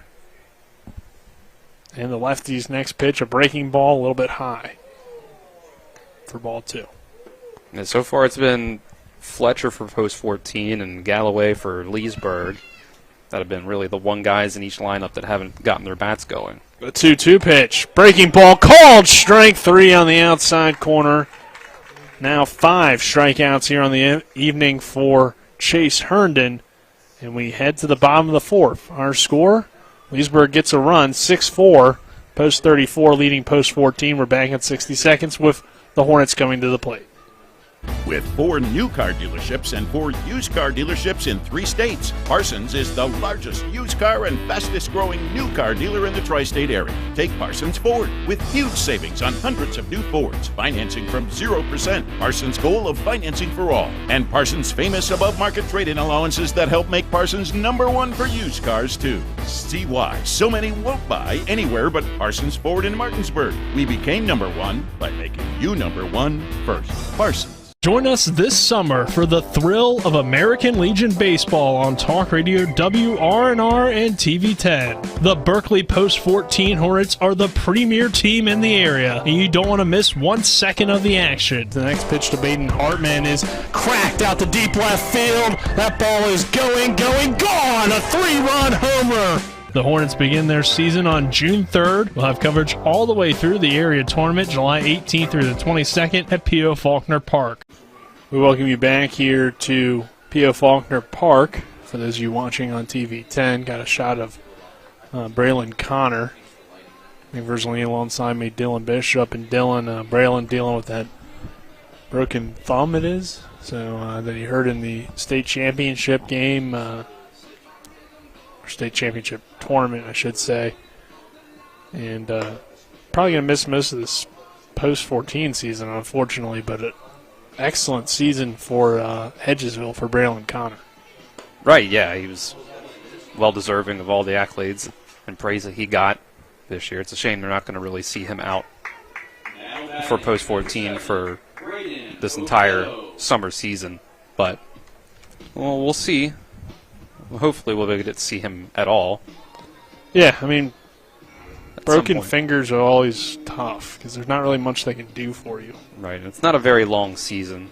Yeah. So it's not a super serious, long-term injury like, a 6 to 9 month recovery, but 6 weeks or so in the summer season can be pretty much all of it. Yeah, he played through it, though, in the state tournament and played well. Hagerstown Community College is where Braylon's going to play his college ball, so the good thing is he is committed at this point, a 1-0 count. But obviously unfortunate that you don't get to play the entire summer season. The pitch here to Oviedo is a called strike. 1 ball, 1 strike here on Braden as we begin the bottom half of the 4th inning.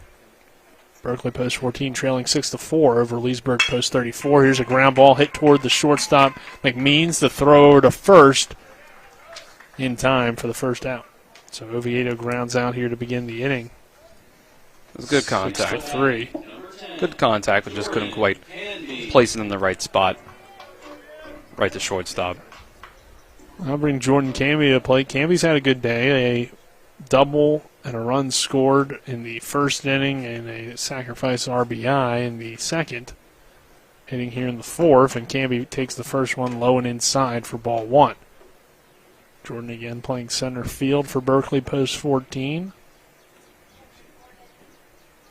And the 1-0 pitch to Camby is lined into right center field. That should get down for extra bases. It's in the gap. Camby has his second double of the evening. He's going for 3. Jordan Camby is in there with a stand-up triple for the center fielder. And the Hornets now have a runner in scoring position for Cam Moore. So Jordan Camby having himself a night. He has been very impressive so far to start this summer. Post 14. Yeah, exactly. Right. It's tough. A lot of guys, that's just a simple double, but he's leading off for a reason. He's got that speed to leg that into just a stand-up triple. So Cam Moore coming to the plate. Moore will take the first one for a called strike, but Jordan Camby standing down there at third base, and Cam Moore picked him up last time. He was in scoring position with an RBI single back in the first. See if he can do it again here. The 0-1 pitch to Moore. Taken outside for a ball. 1 ball, 1 strike.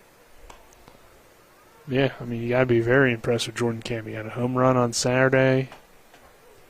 Double and a triple today. And the 1-1 to Moore. It's fouled away. Hornets back in action tomorrow on the road. So we won't have that game, but they'll be taking on Potomac Valley post 64. And then they'll have, I believe they're in Morgantown this weekend for their tournament, first tournament of the year for Berkeley post 14. So be a little bit before we're back with the Hornets. I believe it would be next Wednesday when they take on post 64 at home. So the 2-2 pitch to Cam Moore, check swing. Didn't go around, and it will go for a full count now. 3-2 on Moore, 1 down, and Camby on third base. 6-4, Leesburg on top of Berkeley.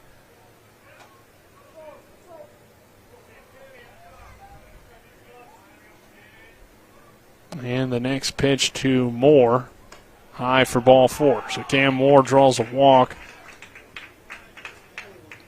We had a pitching change, by the way, I believe, for post 34. Looks like now doing the pitching is Siegel.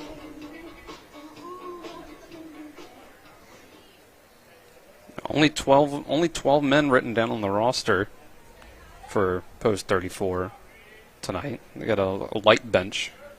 Runner takes off, and Moore throw down from the catcher. Didn't get a good jump, and he's ruled out.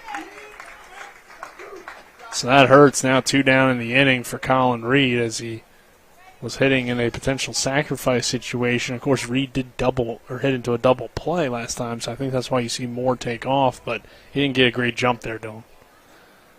No, yeah, well, Reed grounded into double play in his first at-bat. Got a double in his last time up. And Colin Reed pops this one up. So in that same situation that he had, though, in the first inning with the runner on first, unfortunately hit into that double play. But Siegel now doing the pitching in relief of Burgess, who goes 3 innings, 7 hits, 4 runs, 4 earned, 3 walks, 2 strikeouts. The pitch here to Colin Reed, a bouncer for a ball. 1 ball, 2 strikes, 2 down. Runner on third is Jordan Camby, who had the 1-out double. I'm sorry, 1-out triple. Here in this 4th inning, now 2 down in the inning for Reed. Siegel looks into his catcher. Good throw down there by Klenicki just a few moments ago, and it's a swing and a miss. Strike 3. Down goes Colin Reed on the strikeout. So Hornets end the inning without a run. Camby stranded at third. We head to the 5th. Our score, Leesburg post 34-6, Berkeley post 14-4. This is American Legion Baseball and Talk Radio WRNR and TV10. We'll have a new pitcher when we come back. At Carter Myers Automotive, what we do today will tomorrow become what we've done. That's why Owners Just Do More no longer defines us. Our work is never done because what we live by doesn't have a finish line. We care. Our company of owners is moving lives forward every day by finding more ways to care before, during, and after your purchase. Because when you're happy, so are we. Carter Myers Automotive. Proud to be the owners who just care more. Ollie's VIP Northside at 36 Veronica Drive, Martinsburg is your favorite place to have a great meal, a good time, and to catch all the games. Join us Mondays for 75-cent wings and follow your favorite team from the bar on our 17 TVs located all throughout the bar or from the outdoor fire pit. Ollie's has great food and drink menus and features specials for every day of the week, including Saturdays when you can get a 16-ounce ribeye steak grilled the way you want it for just $24.95. That's Ollie's VIP Northside at 36 Veronica Drive, Martinsburg. We'll see you for the game. We welcome you back here to P.O. Faulkner Park. New pitcher for the Berkeley Post 14 Hornets. It's going to be Dylan Stevens. Stevens pitching in Game 2 on Saturday. He got the start. Went 3 innings, 2 hits, 2 walks, no strikeouts, which I was pretty surprised. Typically, Dylan is a strikeout pitcher. He's going to be playing at Shepherd next year. He's going to start this 5th inning after Chase Herndon's day is done. Chase had a tough first inning, but other than that, he pitched pretty well, Dylan. Yeah. Well, we'll see how it goes in this one. It's working with a 2-run deficit, but Dylan Stevens pitched very well on Saturday. Yes, so Herndon coming in here, or Herndon day is done. Stevens' first pitch, a breaking ball in there for a strike, but Chase had an up-and-down outing, started the game rough. Middle innings looked more like Herndon. 4 innings, 6 hits, 6 earned, 5 strikeouts, 2 walks. This one giving a ride out toward left field. That's going to get down for a base hit, a leadoff hit here for McMeans as he's in there with a leadoff double. Said that a lot today. These two teams hitting the ball all around the park. It feels like, if you're a batter, for whatever reason, you want to hope the guy behind you, the guy ahead of you in the lineup is the third out because you're going to get a double. And you're next when you come up. It seems like every single half inning starts out with a guy on second base. Hasn't quite been the pace, but Herndon day is done. Stevens now doing the pitching. Chase finishes with 84 pitches, by the way. So he pretty much got a complete outing here as he threw a lot more innings in the spring than a guy like Stoudemire, both college pitchers, but Braden didn't pitch as much as Chase did this spring, so his arm a little bit more fresh, I guess, is the kind of what I've been gathering from Coach Tobin about how they kind of try to do things. Yeah, Stevens put in a lot of innings on that arm in the high school season as opposed to... I was talking about Herndon compared to Stoudemire. You didn't see a lot of Stoudemire, but both those guys college guys. Yeah. That's what I was kind of comparing opposed to the high school level for Stevens, of course, who we would expect maybe 2 innings of work here tonight, potentially more. Right, yeah, in general, the guys that spent the season at college, definitely a lot less innings recently on their arms. This one inside here on Slade. And that is a hit by pitch. So not the start Dylan Stevens wanted. We'll see if he can recover like Chase Herndon did. And I'll bring Hafer to the plate. But like we said, Dylan, in the last broadcast on Saturday, it seems like in these Legion-type games, we see a lot more offense, and the offense certainly playing well on both sides. Here's a bunt from Hafer. Stevens will only be able to get one at first and the throw in time. So runners at second and third for post 34 as Hafer does his job on the sack bunt. And Freitas will now come to the plate with 2 on and 1 out.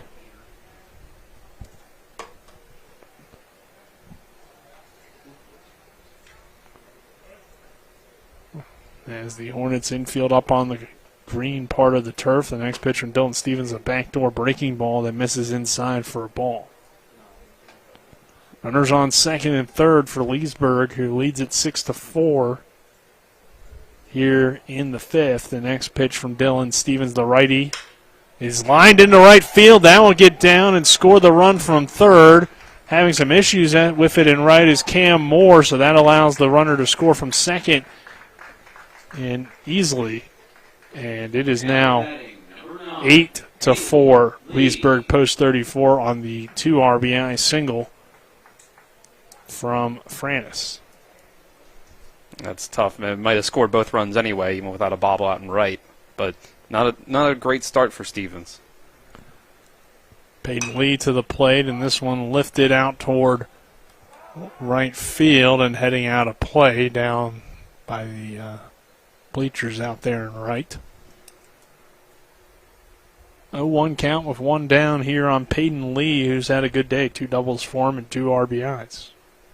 So he's been a tough out, and Stevens so far giving up some hard contact with a runner on first. The next pitch from Dylan is hit hard toward the second baseman, Buber. He'll go to second for 1 to Stoudemire, who can't quite get it out of the glove to double him up. But the speed of Lee, though, it looked like he was going to probably reach anyway. So you get the lead runner there, and now 2 down in the inning for the Hornets on the fielder's choice. It would have been a tough play, but the bobble just didn't allow for it. Very hard hit ball.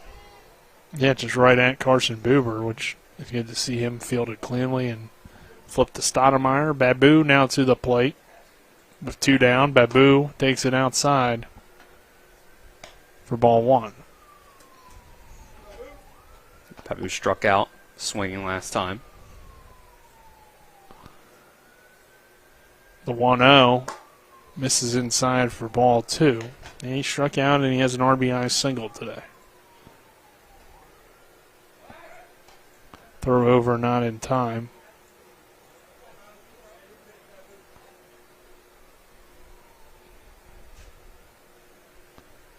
Stevens delivers the next pitch. Popped up into right field. Cam Moore trying to make another excellent play. Dives in the bullpen and makes the catch for the final out of the inning. Cam Moore with 2 Sports Center type plays out there in right. That will do it for the inning as we head to the bottom of the 5th. Leesburg picks up some more runs, now 8-4. Our score post 34 on top of Berkeley. This is American Legion Baseball and Talk Radio WRNR and TV 10. We head to the bottom of the 5th after this. Jambo Construction and Fencing Company, LLC, is a veteran-owned and operated company right here in the eastern panhandle of West Virginia that specializes in decks, fencing, and hardscaping. Find us on Facebook at Jambo Construction and Fencing to see more of the projects we've completed. For a free estimate, you can call Bo Bartley at 304-268-5452 or Jamie Gall at 304-279-5053. We are licensed and insured in the state of West Virginia, and as Martinsburg alums, we say, go Bulldogs. Hi, I'm Ron Springer, head golf professional at The Woods. If you're a golfer who loves fun and competition, get your friends together and enter one of the many fundraising tournaments held at The Woods. You and your group may qualify to play in the area's premier golf event, the Tournament of Champions. The winning team will receive individual prizes as well as a cash prize for the organization they represent. For a list of qualifying tournaments, see ads in Around the Panhandle magazine and the Journal. For a list of rules and regulations, visit thewoods.com or contact me, Ron at thewoods.com. Bottom of the 5th inning. Leesburg post 34-8. Berkeley post 14-4. As Hornets coming back to the plate, it will be Dylan Stevens now hitting for Chase Herndon in the lineup. As Herndon stays done out there on the mound and Stevens doing the pitching. So It'll be Stevens, Buber, Stoudemire due up as we begin this bottom of the 5th inning. Nick Verzolini alongside me, Dylan Bishop. Back in the studio, Colin McLaughlin and Spencer Dupuis, our cameraman. This evening, the pitch here from Siegel misses low for a ball to Stevens. So Dylan getting an at-bat here in his relief appearance. We'll see what he can do. Pitch here to Stevens, misses outside for a ball, 2-0 count. I would expect Dylan to primarily be a pitcher when he heads to Shepherd. The 2-0 to Stevens. Hit on the ground toward third. Miller throws over to first. The stretch by Slade helps get there for the out. So Stevens grounds out to third. Number 2, Carson Buber. To lead off this bottom of the 5th, and Buber now coming to the plate. Carson's 2 for 2 with an RBI double and a single. Infield single his last time up. And the pitch here to Buber, fouled straight back. So just missing did Carson Buber. We're in the number 2 here during the summer.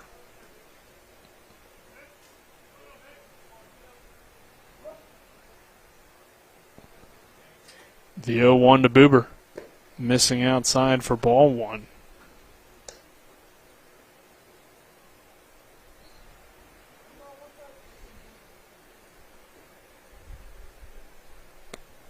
And the 1-1 pitch to Carson Buber from Siegel misses low for a ball. 2 balls, 1 strike.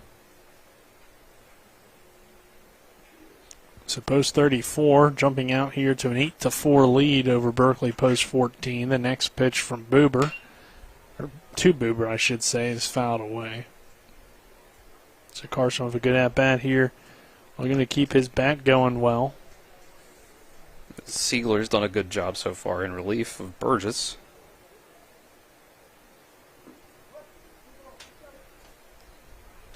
And the next pitch here from the tall right-hander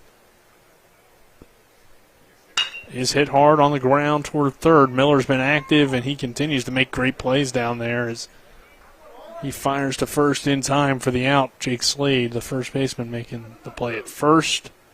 Buber grounds out. It's back-to-back 5-3 groundouts to begin this 5th inning for the Hornets, and Stoudemire coming to the plate. He has a walk and hit into a fielder's choice RBI his last time up.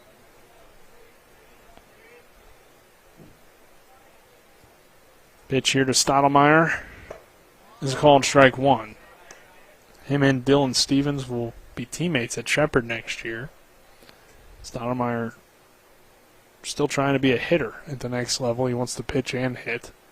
That's why we see him a lot more in the lineup here as this one's hit on the ground toward third. Miller with 3 putouts this inning. 5-3, 5-3, 5-3 on 3 groundouts here in the 5th. 1-2-3 go the Hornets. We head to the 6th inning. Our score remains post 34-8, post 14-4. This is American Legion Baseball on Talk Radio WRNR and TV 10. Do you need a place to go for a quick tobacco, soda, snacks, cigarettes, or beer run? Well, then you're in luck, because Enter and Exit has convenience without the cost. Enter and Exit right off Route 11 is located at 31 Meadow Lane in Martinsburg and soon to be opening in Chambersburg, PA. Enter and Exit is open Monday through Saturday from 8 a.m. to 11 p.m. and Sundays from 9:30 a.m. to 8 p.m. For great convenience without the cost, stop on into Enter and Exit today. If you're in an accident, the first thing that you have to do is call 911. You have to get medical care immediately. The next thing you need to do is call us. When you hire us at the Skinner Law Firm, what we do is we are going to investigate your case and we're going to lay out the options that you have, all at no cost to you. We will use all of our resources and all of our experience to get you what you deserve. The Skinner Law Firm, SkinnerFirm.com. We welcome you back here to American Legion Baseball here at P.O. Faulkner Park. Nick Verzolini, Dylan Bishop, happy to have you with us for American Legion Baseball as Dylan Stevens going out for another inning of work, Dylan, and we'll see how he handles this lineup. Now batting number Got hit around a little bit, but as the inning went on, picked it up. Yeah, he was able to recover. Not too bad after those 2 runs. So trying to hold this lineup down here because it's still a manageable deficit. I mean, we have 3 more opportunities for the Hornets here. I'm sorry, 4 more opportunities. So still a lot of baseball left to be played. The pitch here, missing outside for a ball. 1 ball, 1 strike. Right, of course, 9-inning games in this summer season when there's at least not double headers. Swing and a miss there for strike 2 on Klinicki, who had a good RBI single his last time up in the 4th. When it looked like Berkeley had a chance to potentially get out of the inning with no damage after a leadoff double from Peyton Lee, who's just been a Hornet killer here today. Klinicki sitting in on a 2-2 count. The next pitch from Stevens misses outside for ball 3.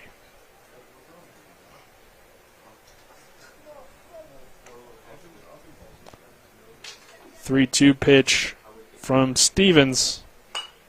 Fouled away.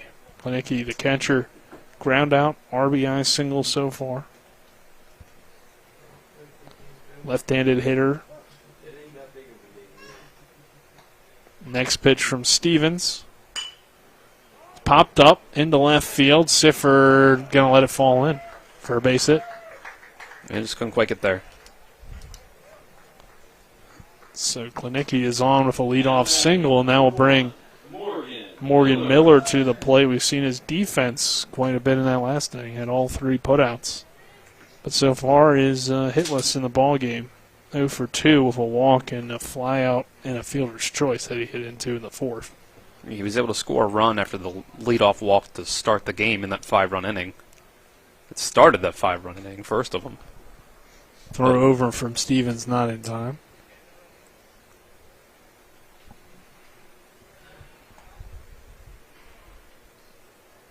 Next pitch from Dylan Stevens misses outside for a ball. 1-0 count here on Morgan Miller.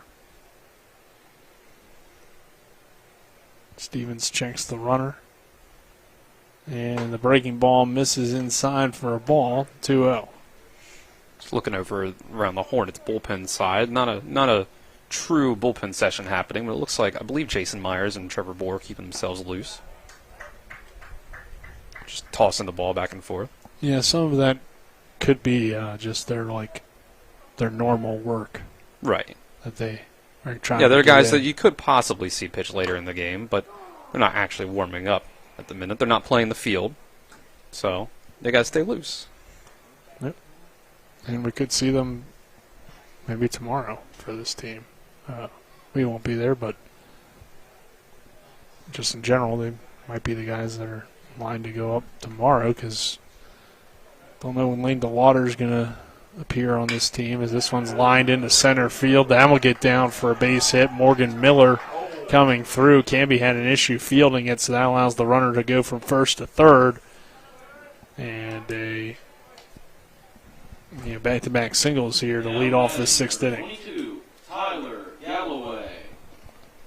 Galloway so far already wearing the golden sombrero with the 3 strikeouts and trying to avoid a 4th here, as pitching coach going to come out and speak to Dylan Stevens with 2 on and nobody out. It's not quite the golden sombrero yet, Nick. That's 4, if I remember correctly, right?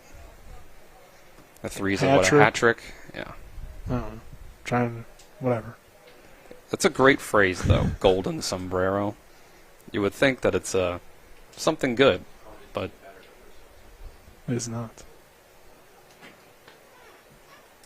I need to get you a golden sombrero. I'd wear it. Proudly?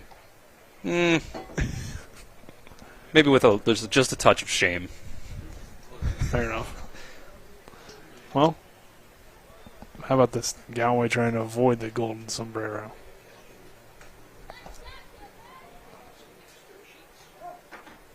Runners on the corners. Nobody out.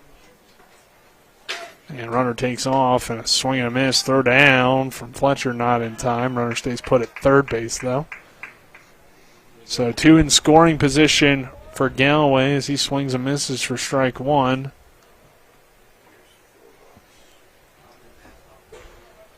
Stevens checks the runner, delivers the next pitch on 0-1, runs inside for ball 1. Now, if you're interested, Nick, apparently, if you strike out 5 times in the game, call that a platinum sombrero or the Olympic rings. Wow. That's not something I heard of, but I guess that never really happens. Yeah, it doesn't really.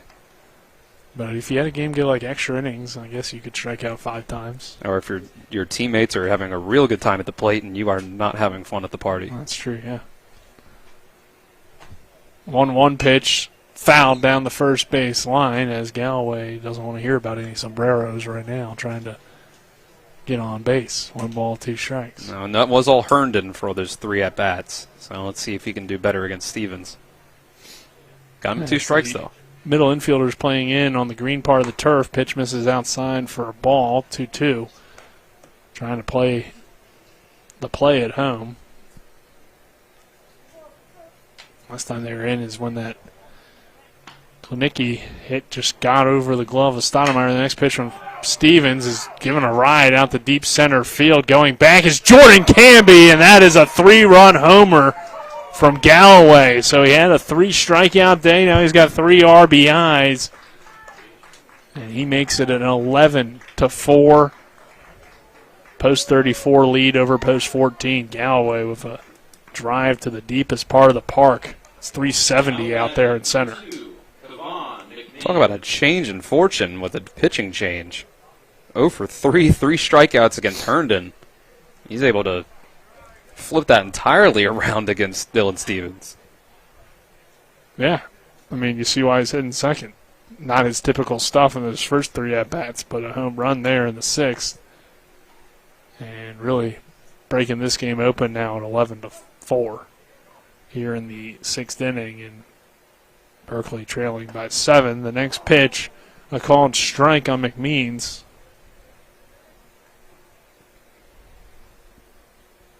Two doubles and a flyout so far for McMeans. He's had a good day at the plate. He takes this one inside for a ball. At the very least, you're Stevens. You can just say that was 1 pitch. That's all that was. Yeah. You can recover from here. Got to recover as McMeans fouls it away. I mean, this is what he's going to see at the next level, too. These kind of lineups. Yep. And this is a lot of college guys on this team. This is good work here for Dylan Stevens, even if he struggles. 1 ball, 2 strikes, and McMeans steps out here. Stevens trying to communicate with his catcher, Caleb Fletcher. And another thing, too, I mean, he probably hasn't pitched to Caleb Fletcher too often. Stevens delivering this pitch. It's hit hard toward second base. Buber picks it up, throws to first in time for the out. But Caleb's one of those new guys to this team even. So, 1 out here in the inning after Stevens able to get one on a hard hit ball, though, by McMeans. Certainly. That was a nice play by Carson Buber. He's had a few. Yeah, make that adjustment, make that play. Had himself a nice day on Saturday at second base. This one misses high and inside for a ball. Again, that's part of the reason he was our player of the game. He had that home run, but it was also 2 walks where he kept innings alive, came across the plate on both of those, and made some plays out at second base. This one misses low and outside for ball 2. Yeah, Carson played, good second base during his sophomore year for the Martinsburg Bulldogs when Hudson Clement was playing short. Played well at short last year, but on this team he's going to probably play a lot of second, and he's definitely comfortable over there as there's a swing and a miss. 4 strike. Stevens communicating with his catcher Fletcher and delivers the next pitch. It's lined into right center field. Cam Moore trying to chase it down. It's going to drop in between Moore and Canby.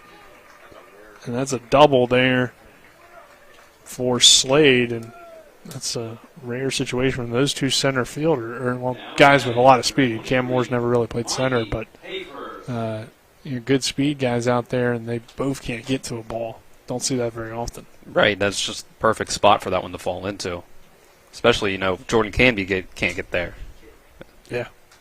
But Cam Moore has gotten to everything tonight, it seems right, like. over in the foul territory down the first baseline. So runner on second base and one down. The next pitch from Stevens is lined into that gap again. That's over the head of Boober. That will score another run. Throw in from Moore to second base, but post 34 extends its lead out to 12-4 on the RBI single from Hafer.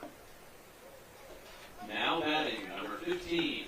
Yeah, they're really seeing the ball well off of Stevens. It's not been his best night. I don't really see anybody throwing, so it looks like they're trying to just let Dillon work through this here, but this one hit hard towards short. Stoudemire to Boober to first, and Colin Reed, the 6-4-3 double play ends the inning, but 12 runs now on the board for post 34 as they extend their lead with another 4-run inning. It's now 12-4 as we head to the bottom of the sixth. This is American Legion Baseball on Talk Radio WRNR and TV 10. We're banging at 60. Whether it's a strain, sprain, or fracture, WVU Medicine Orthopedics and Sports Medicine in Charlestown and Spring Mills now offers same-day appointments. No referral is needed unless required by your insurance carrier. WVU Medicine Orthopedics and Sports Medicine offers the exceptional care you expect for the injuries you don't.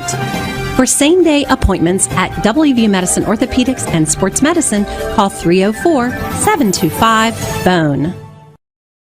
Providing reliable protection since 1877, we are Farmers and Mechanics Insurance Companies. From small beginnings and over a century later, we maintain our dedication to our policyholders to provide dependable insurance protection and excellent customer service. Protecting everything from your home to your business has never been easier. Our team is here to ensure that you, your family, and your assets are taken care of. We enjoy giving back and doing our part to keep Martinsburg a great place to be. We welcome you back here to P.O. Faulkner Park. Our score, Leesburg post 34-12, Berkeley post 14-4. Hornets coming to the plate here in this bottom of the sixth, and Seagulls came in for post 34 and really shut the door, Dylan. Yeah, he has been able to control this lineup for the Hornets, and at the same time, Dylan Stevens not be able to do quite the same, so things have really opened up in the last couple innings. And we saw 3 straight ground outs in the fifth from from Stevens, Boober, and Stoudemire. And now we'll see Sifford, Fletcher, Oviedo, 7, 8, 9 guys due up. Sifford a double, and he hit into a fielder's choice. Fletcher has struck out twice, and Oviedo has grounded out and walked so far. Pitch here to Landon Sifford is a called strike. 1 ball, 1 strike on him. And Siegel trying to keep up what he's been doing well. The right-hander's next pitch is lined into right field, and Landon Sifford seeing the ball well. Has a leadoff single, 2-hit night for Landon. They got to start the rally somewhere. Now bring Caleb Fletcher to the plate. Fletcher so far has struggled so far with the 2 strikeouts, but I believe a different pitcher than what he saw the last time, so we'll see if he can get something off Siegel, and Fletcher gives this a ride on the first pitch but fouls it away. Yeah, we just saw Tyler Galloway hit a 3-run home run after starting 0 for 3 with 3 strikeouts after a pitching change. So we'll see if Caleb Fletcher can have the same kind of fortune facing a different pitcher. Pitch here to Fletcher is low for a ball. Gets away from the catcher, Klinicki, and that allows the runner and Sifford to take second base. So Landon Sifford standing on second. And Caleb Fletcher with a runner in scoring position and a 1-1 count.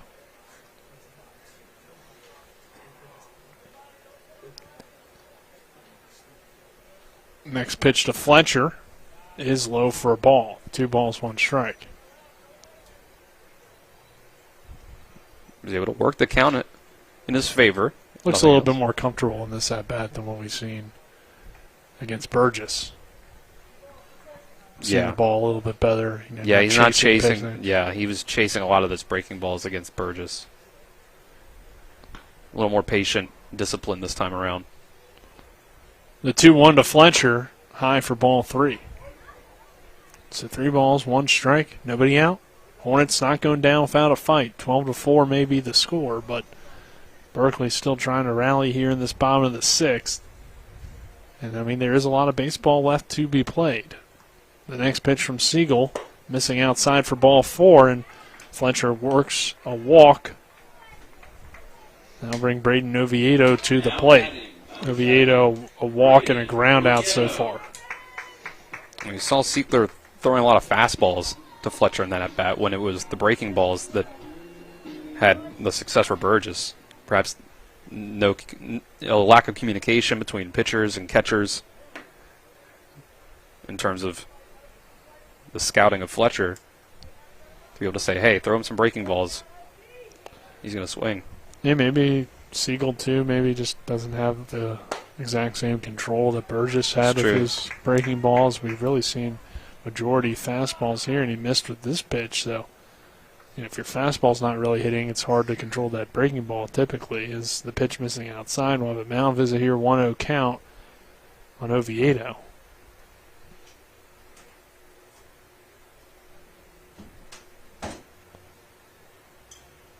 Yeah, I mean, you've got your 2 leadoff hitters on base. Obviously, you have a big lead that you're working with, but you still want to be able to keep things under control. We know that post 14 can come up with a lot of runs in a short period of time.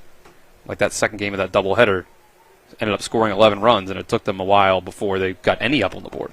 I think it was believed it was the 4th inning before either team scored a run, and they ended up with 11 in a 7-inning game. Yeah. That is. So, yeah, all of those runs came in the 4th, 5th, 6th, 7th. That's how many innings they have left right now. That was a tied game, though, so a little bit easier, but we'll see. Oviedo sends this one towards short. McMean's trying to get the double play, and he does. So, big ground out there from Oviedo. Let's see, he hits into a 6-4-3. Now bring Jordan Canby to the plate now. Canby so far 2 hits and a sacrifice RBI, so he's had a good day. For the Hornets, 2 for 2 with the RBI. Next pitch here to Canby is fouled away. Well, things couldn't have gone better in that last at-bat for Siegler compared to what it looked like. So that mound visit must have worked. So you go from 2 runners on and no outs to suddenly to 2 outs, and you haven't let any runs come across. Runner on third base. The next pitch to Canby, poked down the line and foul. So Landon Sifford standing down there at third with 2 down in the inning, trying to come across to score and get the Hornets another run here in this one. But Jordan Canby, who's been a tough out for this post-34 team, it's a 3-hit day for Jordan Canby as he sends that one back up the middle. Another RBI for him as well as Landon Sifford comes in to score. And Berkeley post-14 makes it a 12-5 game here in the bottom of the 6th with 2 down, and Cam Moore coming to the plate.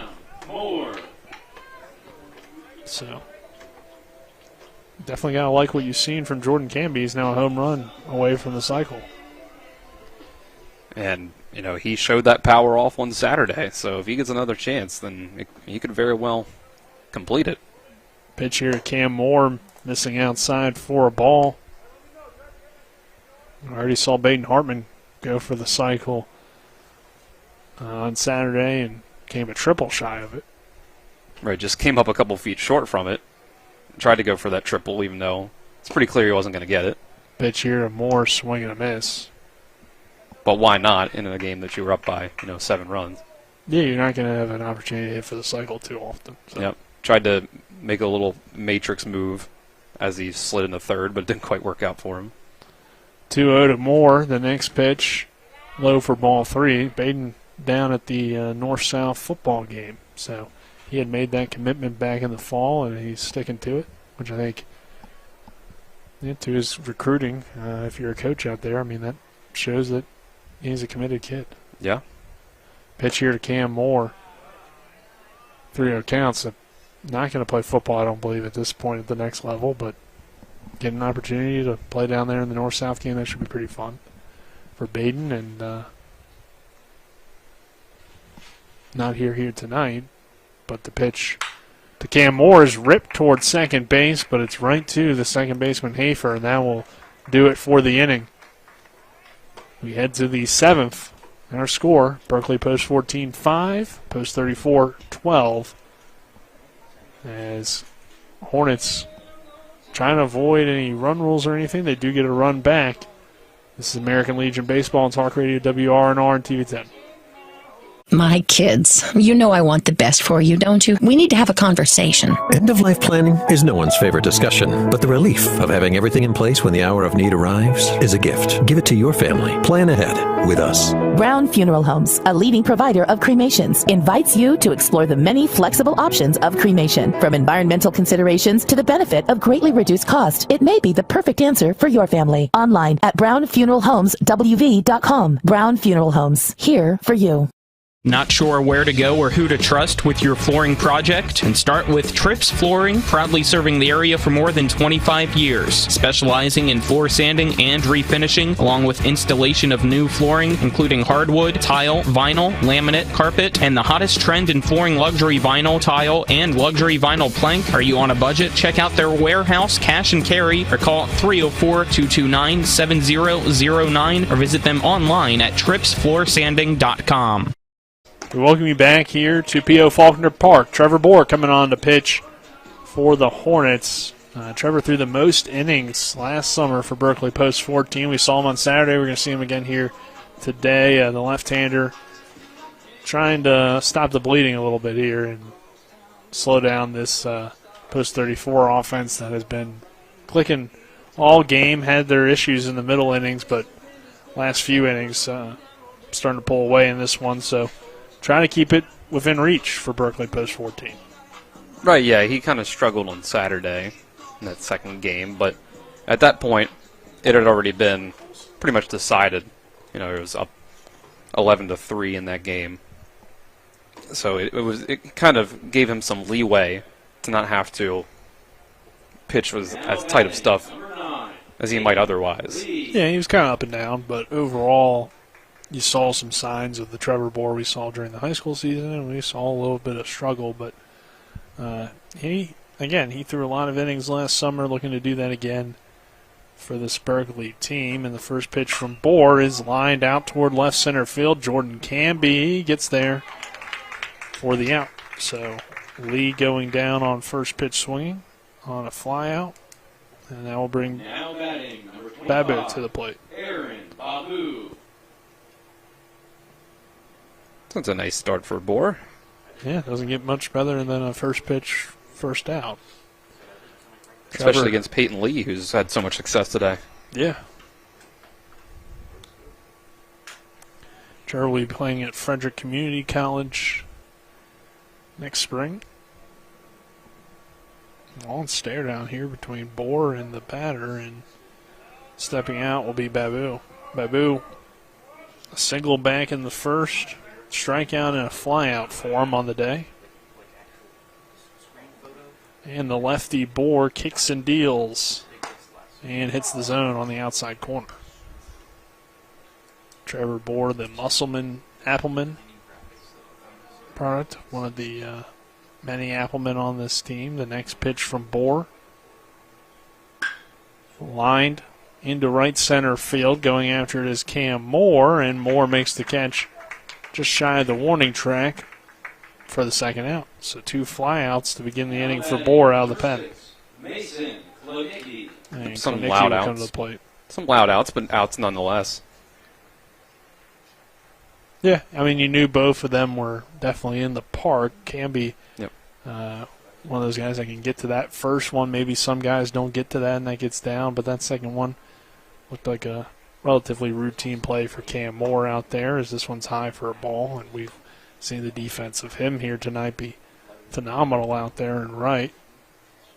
So even if Berkeley loses here, they can certainly take a lot of positives from this game. The next pitch from Trevor Bohr is high for a ball, 2-0 count. Throw back, the Bohr gets away from him, and his shortstop, Stoudemire, will jog over and help him out.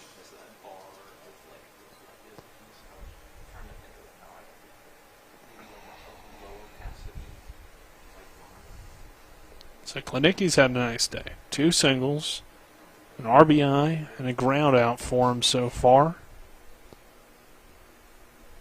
The 2-0 pitch from Bohr, breaking ball missing high and inside for ball 3. And that RBI single that Klinicki had in the 4th, I feel like, was the hit that kind of turned the tide in this one. Yep, that started off. He was the first runner of the 2. This is a walk to Klinicki here, so he'll reach first base safely. He was the first runner of the 2 to get on base for that 3-run shot by Tyler Galloway his last time up. Yeah, that's true as well. Miller coming to the plate now, top of the order. Miller has 1 hit, a walk, and a fielder's choice and a fly out. The pitch here to Morgan Miller is outside for a ball. So Bohr with a 2-out walk. You don't want to see that, but we'll see if he can get out of the inning and pause the offense here. Trevor going to check the runner, and sliding back in safely down there at first is Klinicki.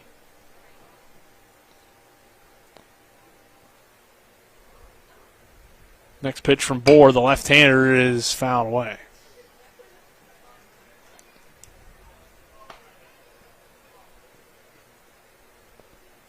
One ball, 1 strike, 2 down here in the top of the 7th inning between Berkeley post 14 and Leesburg post 34. The next pitch from Bohr, hit hard up the middle. Bohr gets a glove on it, will throw to first in time for the final out of the inning. So the Rangers strand 1. The Hornets come to the plate here in the bottom of the 7th, down 12-5. This is American Legion Baseball here on Talk Radio WRNR and TV10. We're back in 60.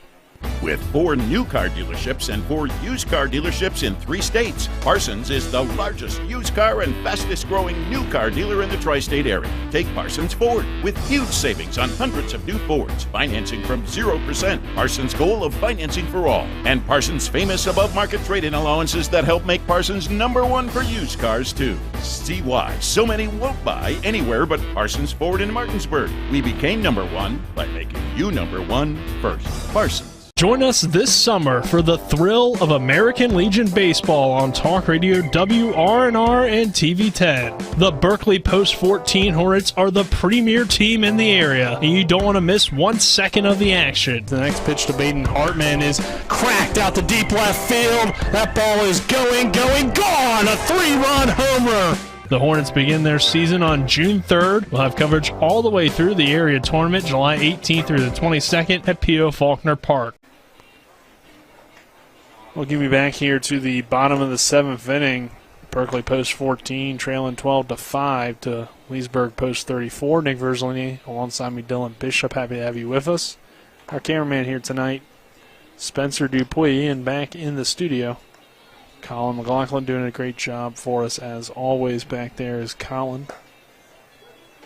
Looking forward to what should be an eventful week, Dylan, here at Talk Radio WRNR TV10. We got the Martinsburg football golf tournament on Thursday. And then Saturday we got the Thrill of the Hill, the Soapbox Derby. Yeah, that'll be fun.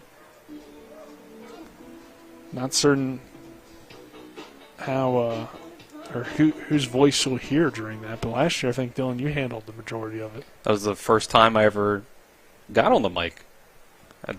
What a debut. Yeah. This one lined into left field, and that'll get down for extra bases for Colin Reed. Reed a little bit of a slow turn, so he's going to head back to first, so just a leadoff single for Reed instead. But nonetheless, good piece of hitting from Colin Reed, who has a 2-hit night. Right, yeah. That's a very loud single, but It's a nice piece of hitting. So Herndon will re-enter and pitch hit for Dylan Stevens here. So, or I guess at this point it's Trevor Bohr in the lineup. Pitch here is low for a ball. 1-0 count here on Herndon. Chase was, he had a hit and a walk in his outing. Scored a run after the base on balls first time around. And Herndon fouls it away here. Scored on a RBI double by Carson Buber. 1 ball, 1 strike. 2 down. I'm sorry, no outs here. Leadoff single for Colin Reed. And the pitch, Herndon sends a slow roller toward first. Great play by Slade to get to it. Try to double it up. It goes away from the batter. The throw back to first, not in time, as the catcher, Klitnicki, was backing up down there at first base and threw over, but couldn't get Herndon, who slides back in safely. Nonetheless, he grounds into the fielder's choice, which leads to an out. And now bring Carson Buber to the plate. And Buber so far set himself a good day. RBI double. A single and a ground out for him. So Herndon grounds into the fielder's choice. That gets Colin Reed out at second base. And now Buber trying to get another hit on the evening with 1 down here. And the pitch to Buber popped up in the infield. Infield fly rule in effect and caught there by the second baseman. Hafer for the second out of the inning, and that'll bring Stoudemire to the plate. So after potentially a good inning coming from Berkeley, Siegel has slowed it down here with a ground out and a fly out, and now Stoudemire coming to the plate with 2 down in the inning. He has a walk, fielder's choice, and a ground out.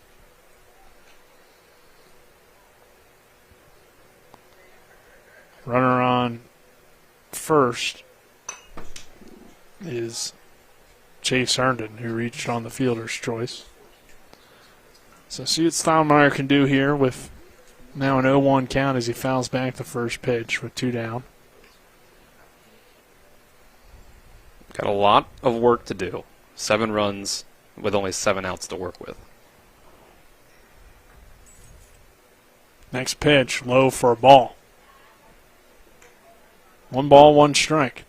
Yeah, you just got to fight back one pitch at a time at this point, if you're the Hornets.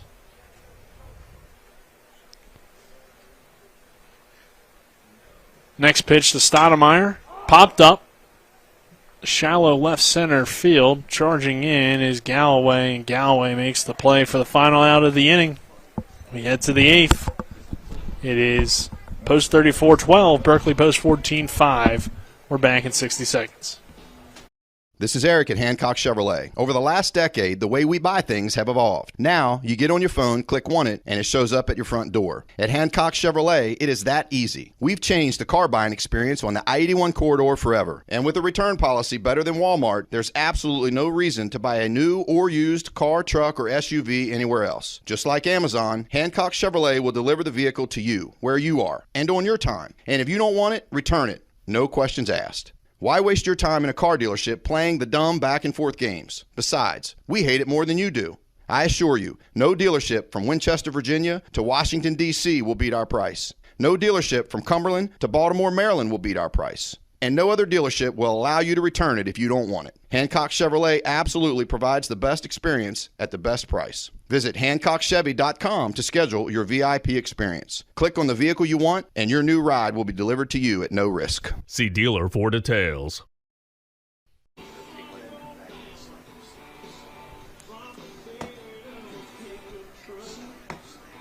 Leesburg post 34, Rangers leading the Berkeley post 14 Hornets 12-5 as we begin this 8th inning. Trevor Bohr remaining on the mound for the Hornets. Kind of give you a quick recap of how we got to this point. First inning, it was a 5-0 lead for post 34, but for the Hornets rallied for 2 in the bottom of the first. Berkeley would continue that rally through the second and third innings, making it at one point a 5-4 game, but a run in the fourth, 2 runs in the fifth, 4 in the sixth. And then Berkeley getting a run back in the bottom of the sixth to make it 12-5 here at this point. But the overall numbers, besides the runs, pretty close. 12 runs on 13 hits for post 34, 5 runs on 11 hits so far for Berkeley post 14. And Galloway with one of those big hits, though, in the game, a 3-run home run his last time up. Mike Verzolini alongside me is Dylan Bishop here, and Spencer Dupuis, our cameraman. Looks like we got Ty Broughton behind the plate now. This one low for a ball. As well as Jason Myers out on first. So Broughton now doing the catching. This is the first time we've seen him this season. Washington High School grad and now playing at Hood College in Frederick. And a 1-0 pitch from Bohr is fouled away. And then Jason Myers, we saw him pitch and play first in the doubleheader. So Myers, the Musselman guy, and he'll be back for another season with the Applemen as he is only entering his senior year. So talented young first baseman down there for Musselman. The pitch here from Trevor Bohr, his former teammate, with the Applemen, misses outside for a ball. So 2 balls, 1 strike here to Galloway, who, as I mentioned, had that 3-run home run his last time up. The 2-1 pitch fouled away. Well, see, like we mentioned earlier, first 3 at-bats all against Chase Herndon, 3 strikeouts. And the next time up, it's Dylan Stevens, and he hits a home run. So now, another different pitcher. We'll see what else shakes out for him. His third different opponent. Next pitch from Bohr misses outside for ball 3, and Trevor, the most different of those 3 guys that you mentioned there, Dylan, a guy that really focuses on his location and control of his pitches. Another lefty. Herndon and Stevens can, throw for a little bit more velocity, but all 3 definitely effective guys. The pitch here from Trevor Bohr, the left-hander, is a breaking ball that misses high for ball 4, so it's a leadoff walk here for Galloway. And that was not just any home run, also went to the deep part of center field, which is 370 here at P.O. Faulkner Park. And thanks to Spencer for catching that. Also, Chase Herndon's come out into right field now for post 14. Right, he came back in last half inning to hit, and now he's playing right field. So that means Cam Moore is out of the game, and Herndon is playing right. Pitch here from Bohr, breaking ball that misses. Throw down from Broughton is not in time. So late part of the ball game, 8th inning, and a battle between Berkeley and Leesburg post 34. Leesburg leading here 12-5. The next pitch from Trevor Bohr misses, or no, hits the zone there. Hits that corner on the outside for strike 1. Good job by Broughton to bring that one inside.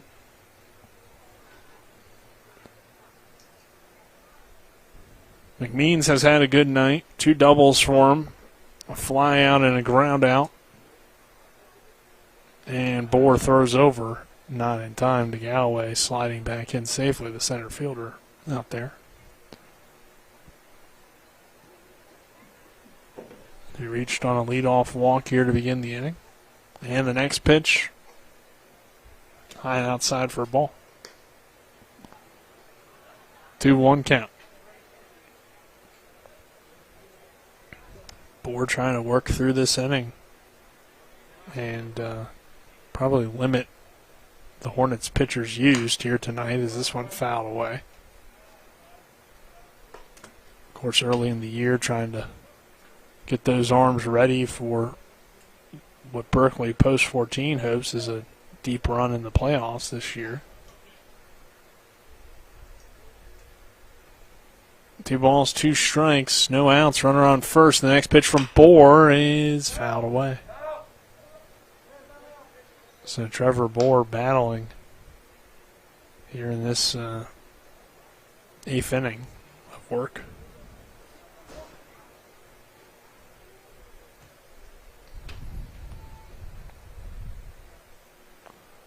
Hunter and Galloway takes his lead. Bohr delivers the next pitch, and it's high and outside for a ball. 3-2 now.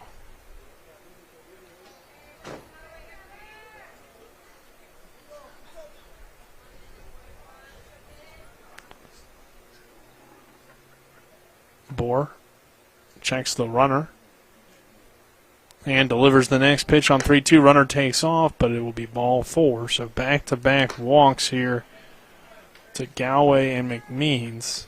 Now batting, number 8, Jake Slade. And now brings Slade to the plate. Fly out, ground out, hit by a pitch double for the Virginia Tech Hokie. Yeah, he started off slow against Herndon, but since he's come out, he's been one of the ones that's been able to pick up success, just like Galloway. Bohr checks his runners and delivers the first pitch to Slade, and he lays down a bunt. It goes foul. So, back-to-back walks to begin the inning for Trevor. Nobody out here in the 8th. And Bohr would love to get a ground ball. Potentially turn 2. Absolutely. At least get a strikeout here, something to get this inning going for him on the mound as he misses outside, now 1-1 count. So after a pretty good first inning of work, Bohr having a little bit of issues with the walks here. He does have 3 walks on the evening.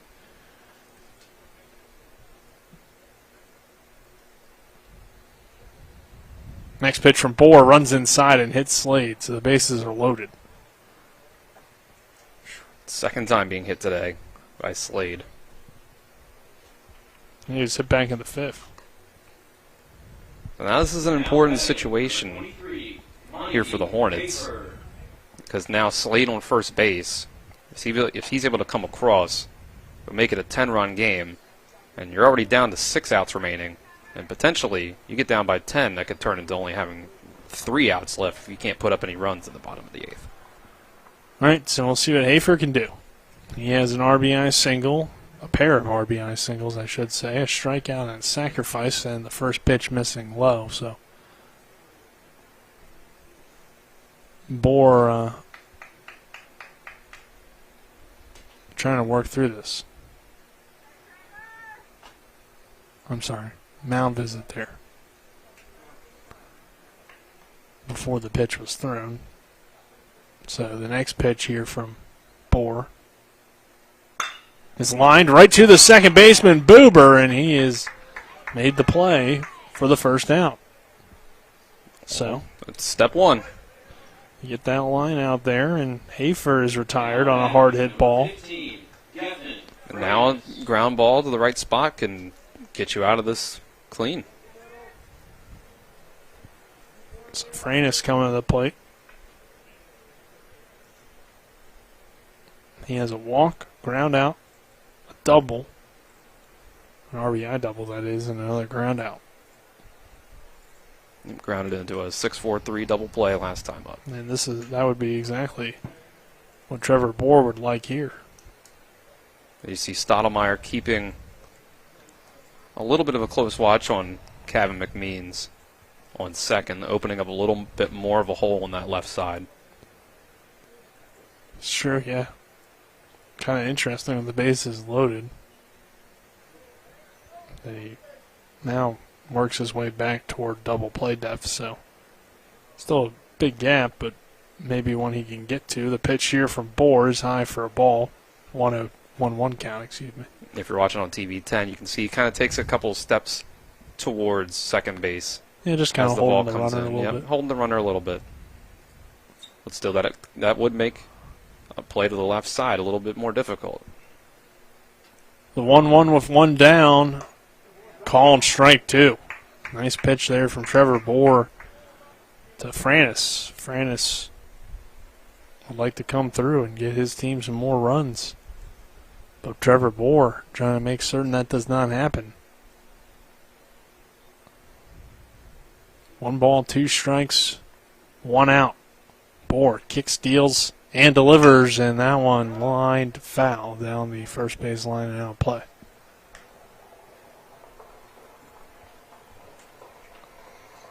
Towards the direction of Chase Herndon over there in right.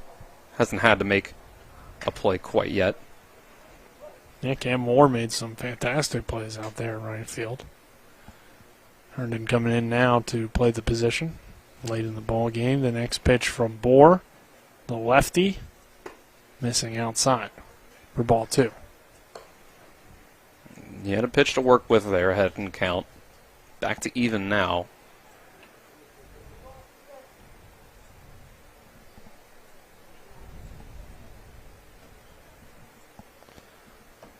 The 2-2. Foul away again. It's a nice at-bat here from France. Yeah, been a long one. Been a long inning so far. And if you're Leesburg, you'd be kind of disappointed if you couldn't get a run across. Not because you necessarily need it at this point, but just because you felt like you put yourself in a good position. Yep, got the bases loaded with no outs. And the pitch from Bohr. Lined into center field. Camby charging in, and he can't get there. That will score the run from third. The throw in from Camby. 2 runs are in to score. And Leesburg extends its lead out to 14-5. So 2 RBI single from Franis. And Peyton Lee, who's already had a big day, is coming to the plate. RBI, or 2 RBI double back in the first, a double, a fielder's choice, and a flyout. So he cooled off the last 2 at-bats, but we've certainly seen some good things from Peyton Lee so far. With 2 doubles in the game, the next pitch to Lee is a breaking ball that misses inside for ball 1.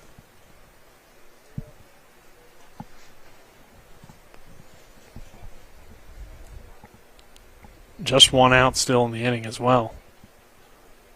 With 2 on, the next pitch from Bohr, called strike 1. So, I mean, Dylan, excellent opportunity here for Leesburg. Right, yeah, like we said, that 10th run to get that 10-run lead is now at second base instead of first. Next pitch from Bohr, a swing and a miss. Strike 2. 1 ball, 2 strikes, 1 out. 2 on for the Rangers. The post 34 Rangers out of Leesburg, Virginia. About an hour away here from Martinsburg, West Virginia. Bohr throws on 1-2, and it misses low and inside for ball 2. Count even at 2 balls, 2 strikes with 1 down. Try to get him to chase that one. We saw 4 runs in the first 3 innings from the Hornets, but only 1 run since. That one coming in the 6th. So it's been difficult for runs to come by late in the game. So going down by 10 would really hurt your chances. Yeah, I mean, Seals came in and kind of slowed things down offensively. I don't know if they'll let him pitch again or what the situation will be, but this one hit hard into the 5-6 hole. Oviedo dives for it, and it's off his glove. Run coming in to score. There's that 10th run. Throw to third as nobody was covering, and Leesburg takes advantage. Now runners on second and third. It's an RBI single from Peyton Lee, a 3 RBI night and a 3-hit night for him as well. That was just a tough play. It was a tough break because you had Stottlemyre coming behind Oviedo to try to make that play, and the ball hits off of Oviedo's diving hand and bounces basically towards Stottlemyre, where Stottlemyre would have been, and it allowed that second run to come across, and then, you know, not enough situational awareness to pop up with the ball allows the runners to advance another base. So 2 on. And Leesburg continuing to rally here. Babu coming to the plate at DH. He's had a good day, an RBI single, strikeout, fly out, fly out. So again, since that first inning, hasn't done too much. But, I mean, you just see how good this offense has been 1 through 9, Dylan. Everybody that comes to the plate has, contributed here tonight. Yep, everybody's got a hit. A lot of guys have multiple hits. So it's been tough sledding for Post 14.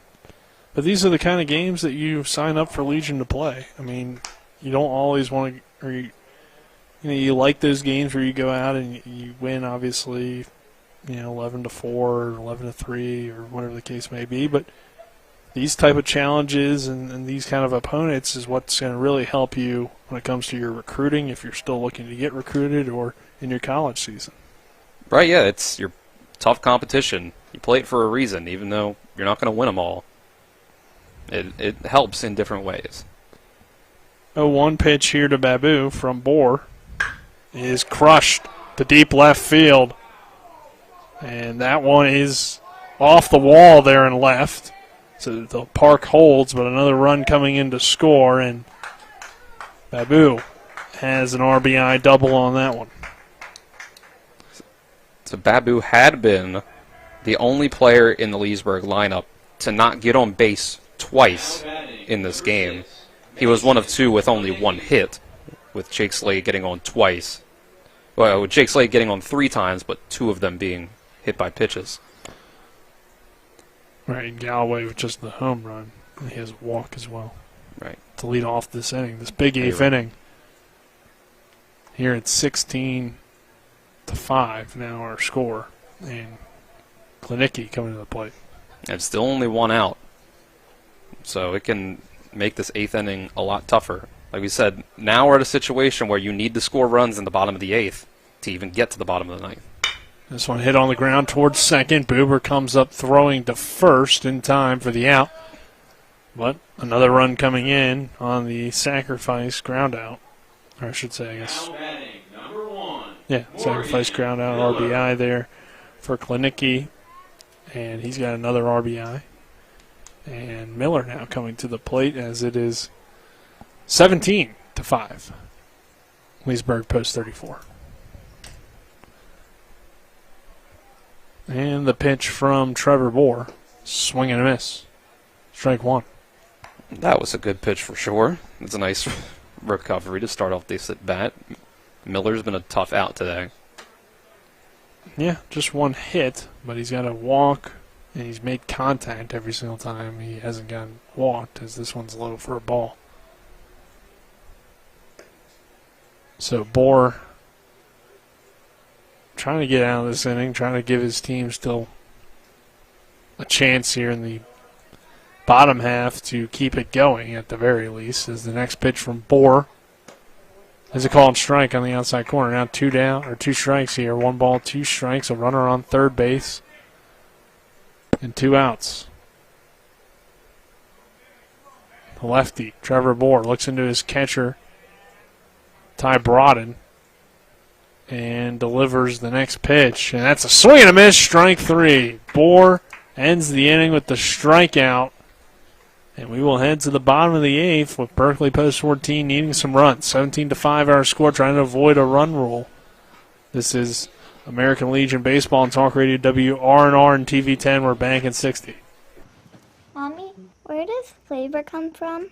Well, when people love food, they cook it on a Traeger grill.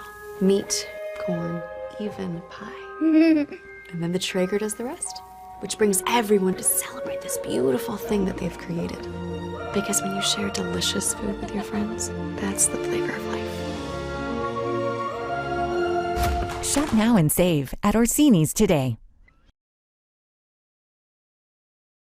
Locust Hill Golf Course invites you to historic Charlestown, West Virginia for 18 holes of phenomenal golf. We're just an hour drive from the Baltimore-D.C. Beltway, 1/2 hour from Winchester and Leesburg, Virginia, as well as Hagerstown and Frederick, Maryland. Each tee offers challenges across the 35 acres of lakes, ponds, and streams, which come into play on 11 holes. The Blue Ridge Mountains also provide a breathtaking backdrop to Locust Hill. Schedule your tee time today at www.locusthillgolfcourse.com or call 304-728-7300. That's 304-728-7300. We welcome you back here to P.O. Faulkner Park. Our score, post 34-17, Berkeley post 14-5. Nick Verzolini alongside me, Dylan Bishop. We have a pitching change. And Siegel's day is done. 4 innings, 4 hits, 1 run, 1 earned, 2 walks, 1 strikeout. And we'll get you the new pitcher here for post 34, the Rangers, as Landon Sifford will lead things off.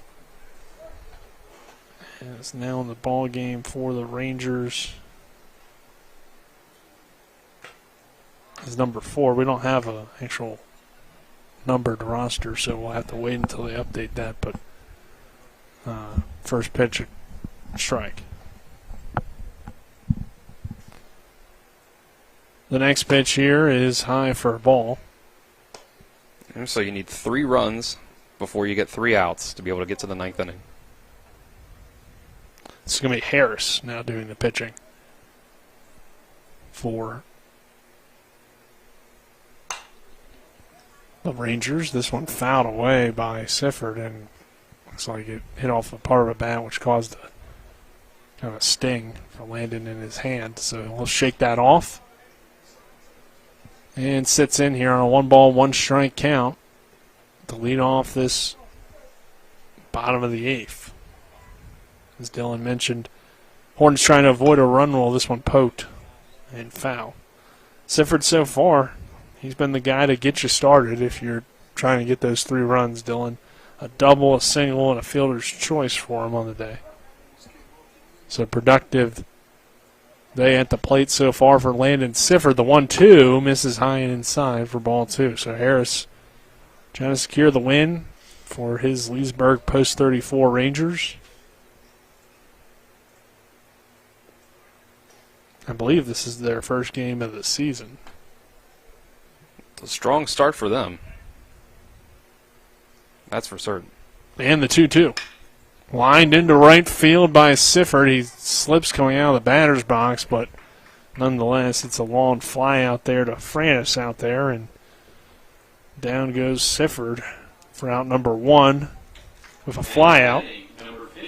And Ty Brodden will get an at-bat here. So first time seeing him on the year. Brodden doing the catching now for Caleb Fletcher. Again, graduated from Washington High School, spent his freshman season of college baseball at Hood College in Frederick. He takes a big swing and a miss there for strike 1. But Brodden was a productive catcher, defensively and at times offensively for Washington during his senior year. And the next pitch to Brodden runs inside on him for a ball. Didn't quite catch the inside part of the plate there. 1-ball, 1-strike here on Ty Brodden. And the next pitch, inside for ball 2. 2 balls and a strike. So Brodden trying to be productive here in his at-bat early in the season for him.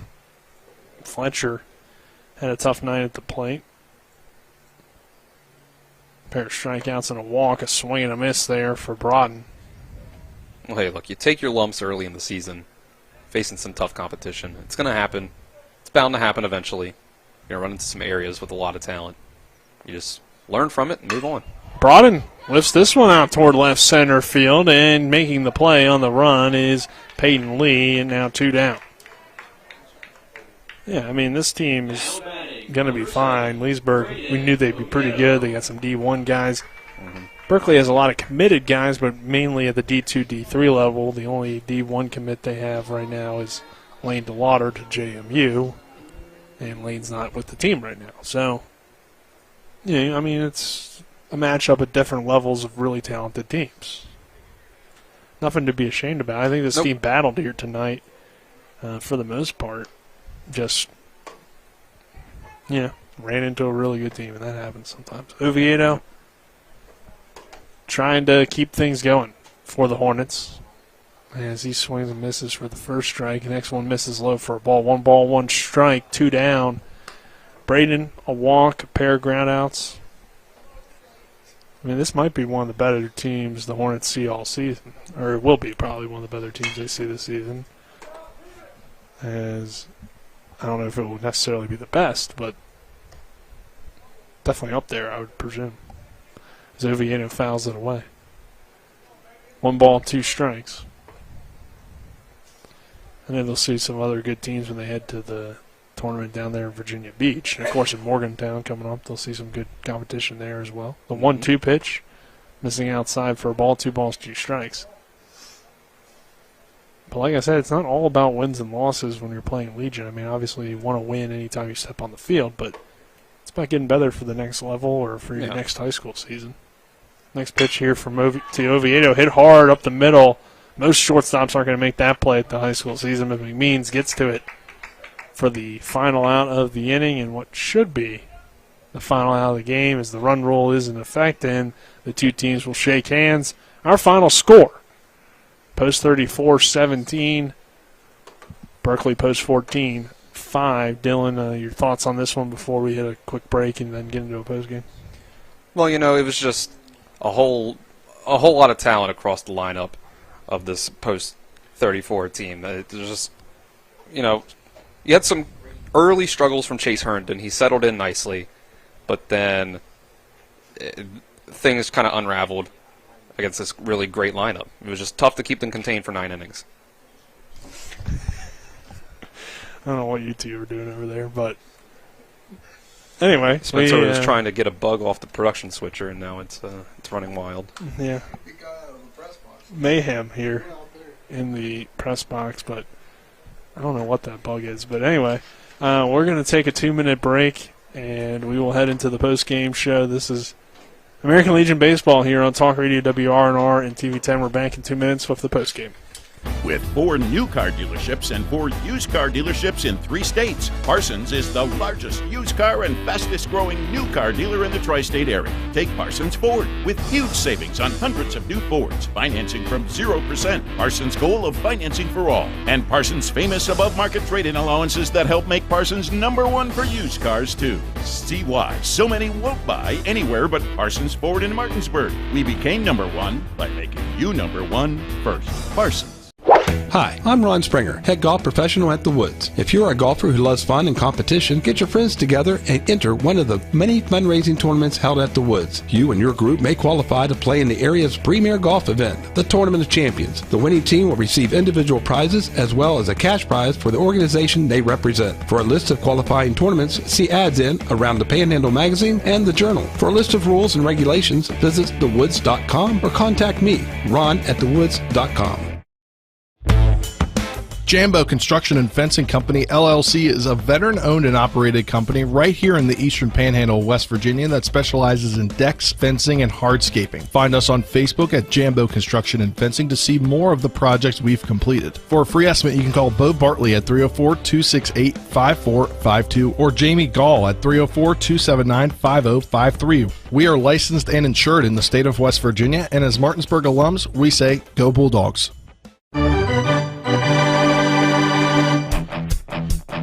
The game may be over, but don't go away just yet. We've got a complete game recap, analysis, stats, the player of the game, and we'll prepare you for our next broadcast. All on the postgame show. So let's return to the field and rejoin our Talk Radio WRNR broadcast team.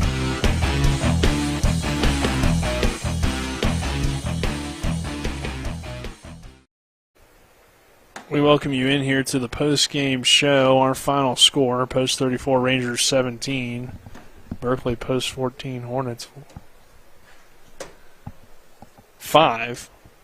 As American Legion Baseball here on Talk Radio WRNR and TV 10. Nick Verzolini alongside me. Dylan Bishop, and Dylan just kind of looking back at this one.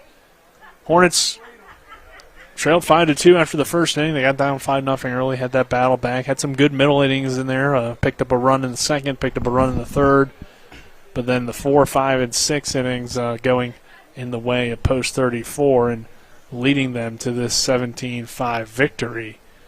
1 run in the fourth, 2 runs in the fifth, 4 in the sixth, and 5 in the eighth. 17 runs on 16 hits for Post 34. The Hornets not too far behind in the hit category. 5 runs on 11 hits.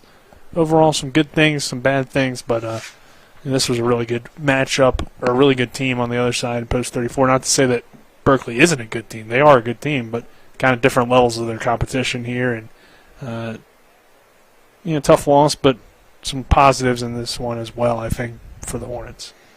Yeah, there's positives to take away. You're able to get double-digit hits on that very talented team, especially their starter that they threw out there. But, in general, it's just a really talented team you faced. And not every game's going to go your way. This is how it's going to be some of these games. Up and down the lineup, just about everybody for Leesburg was able to get on base.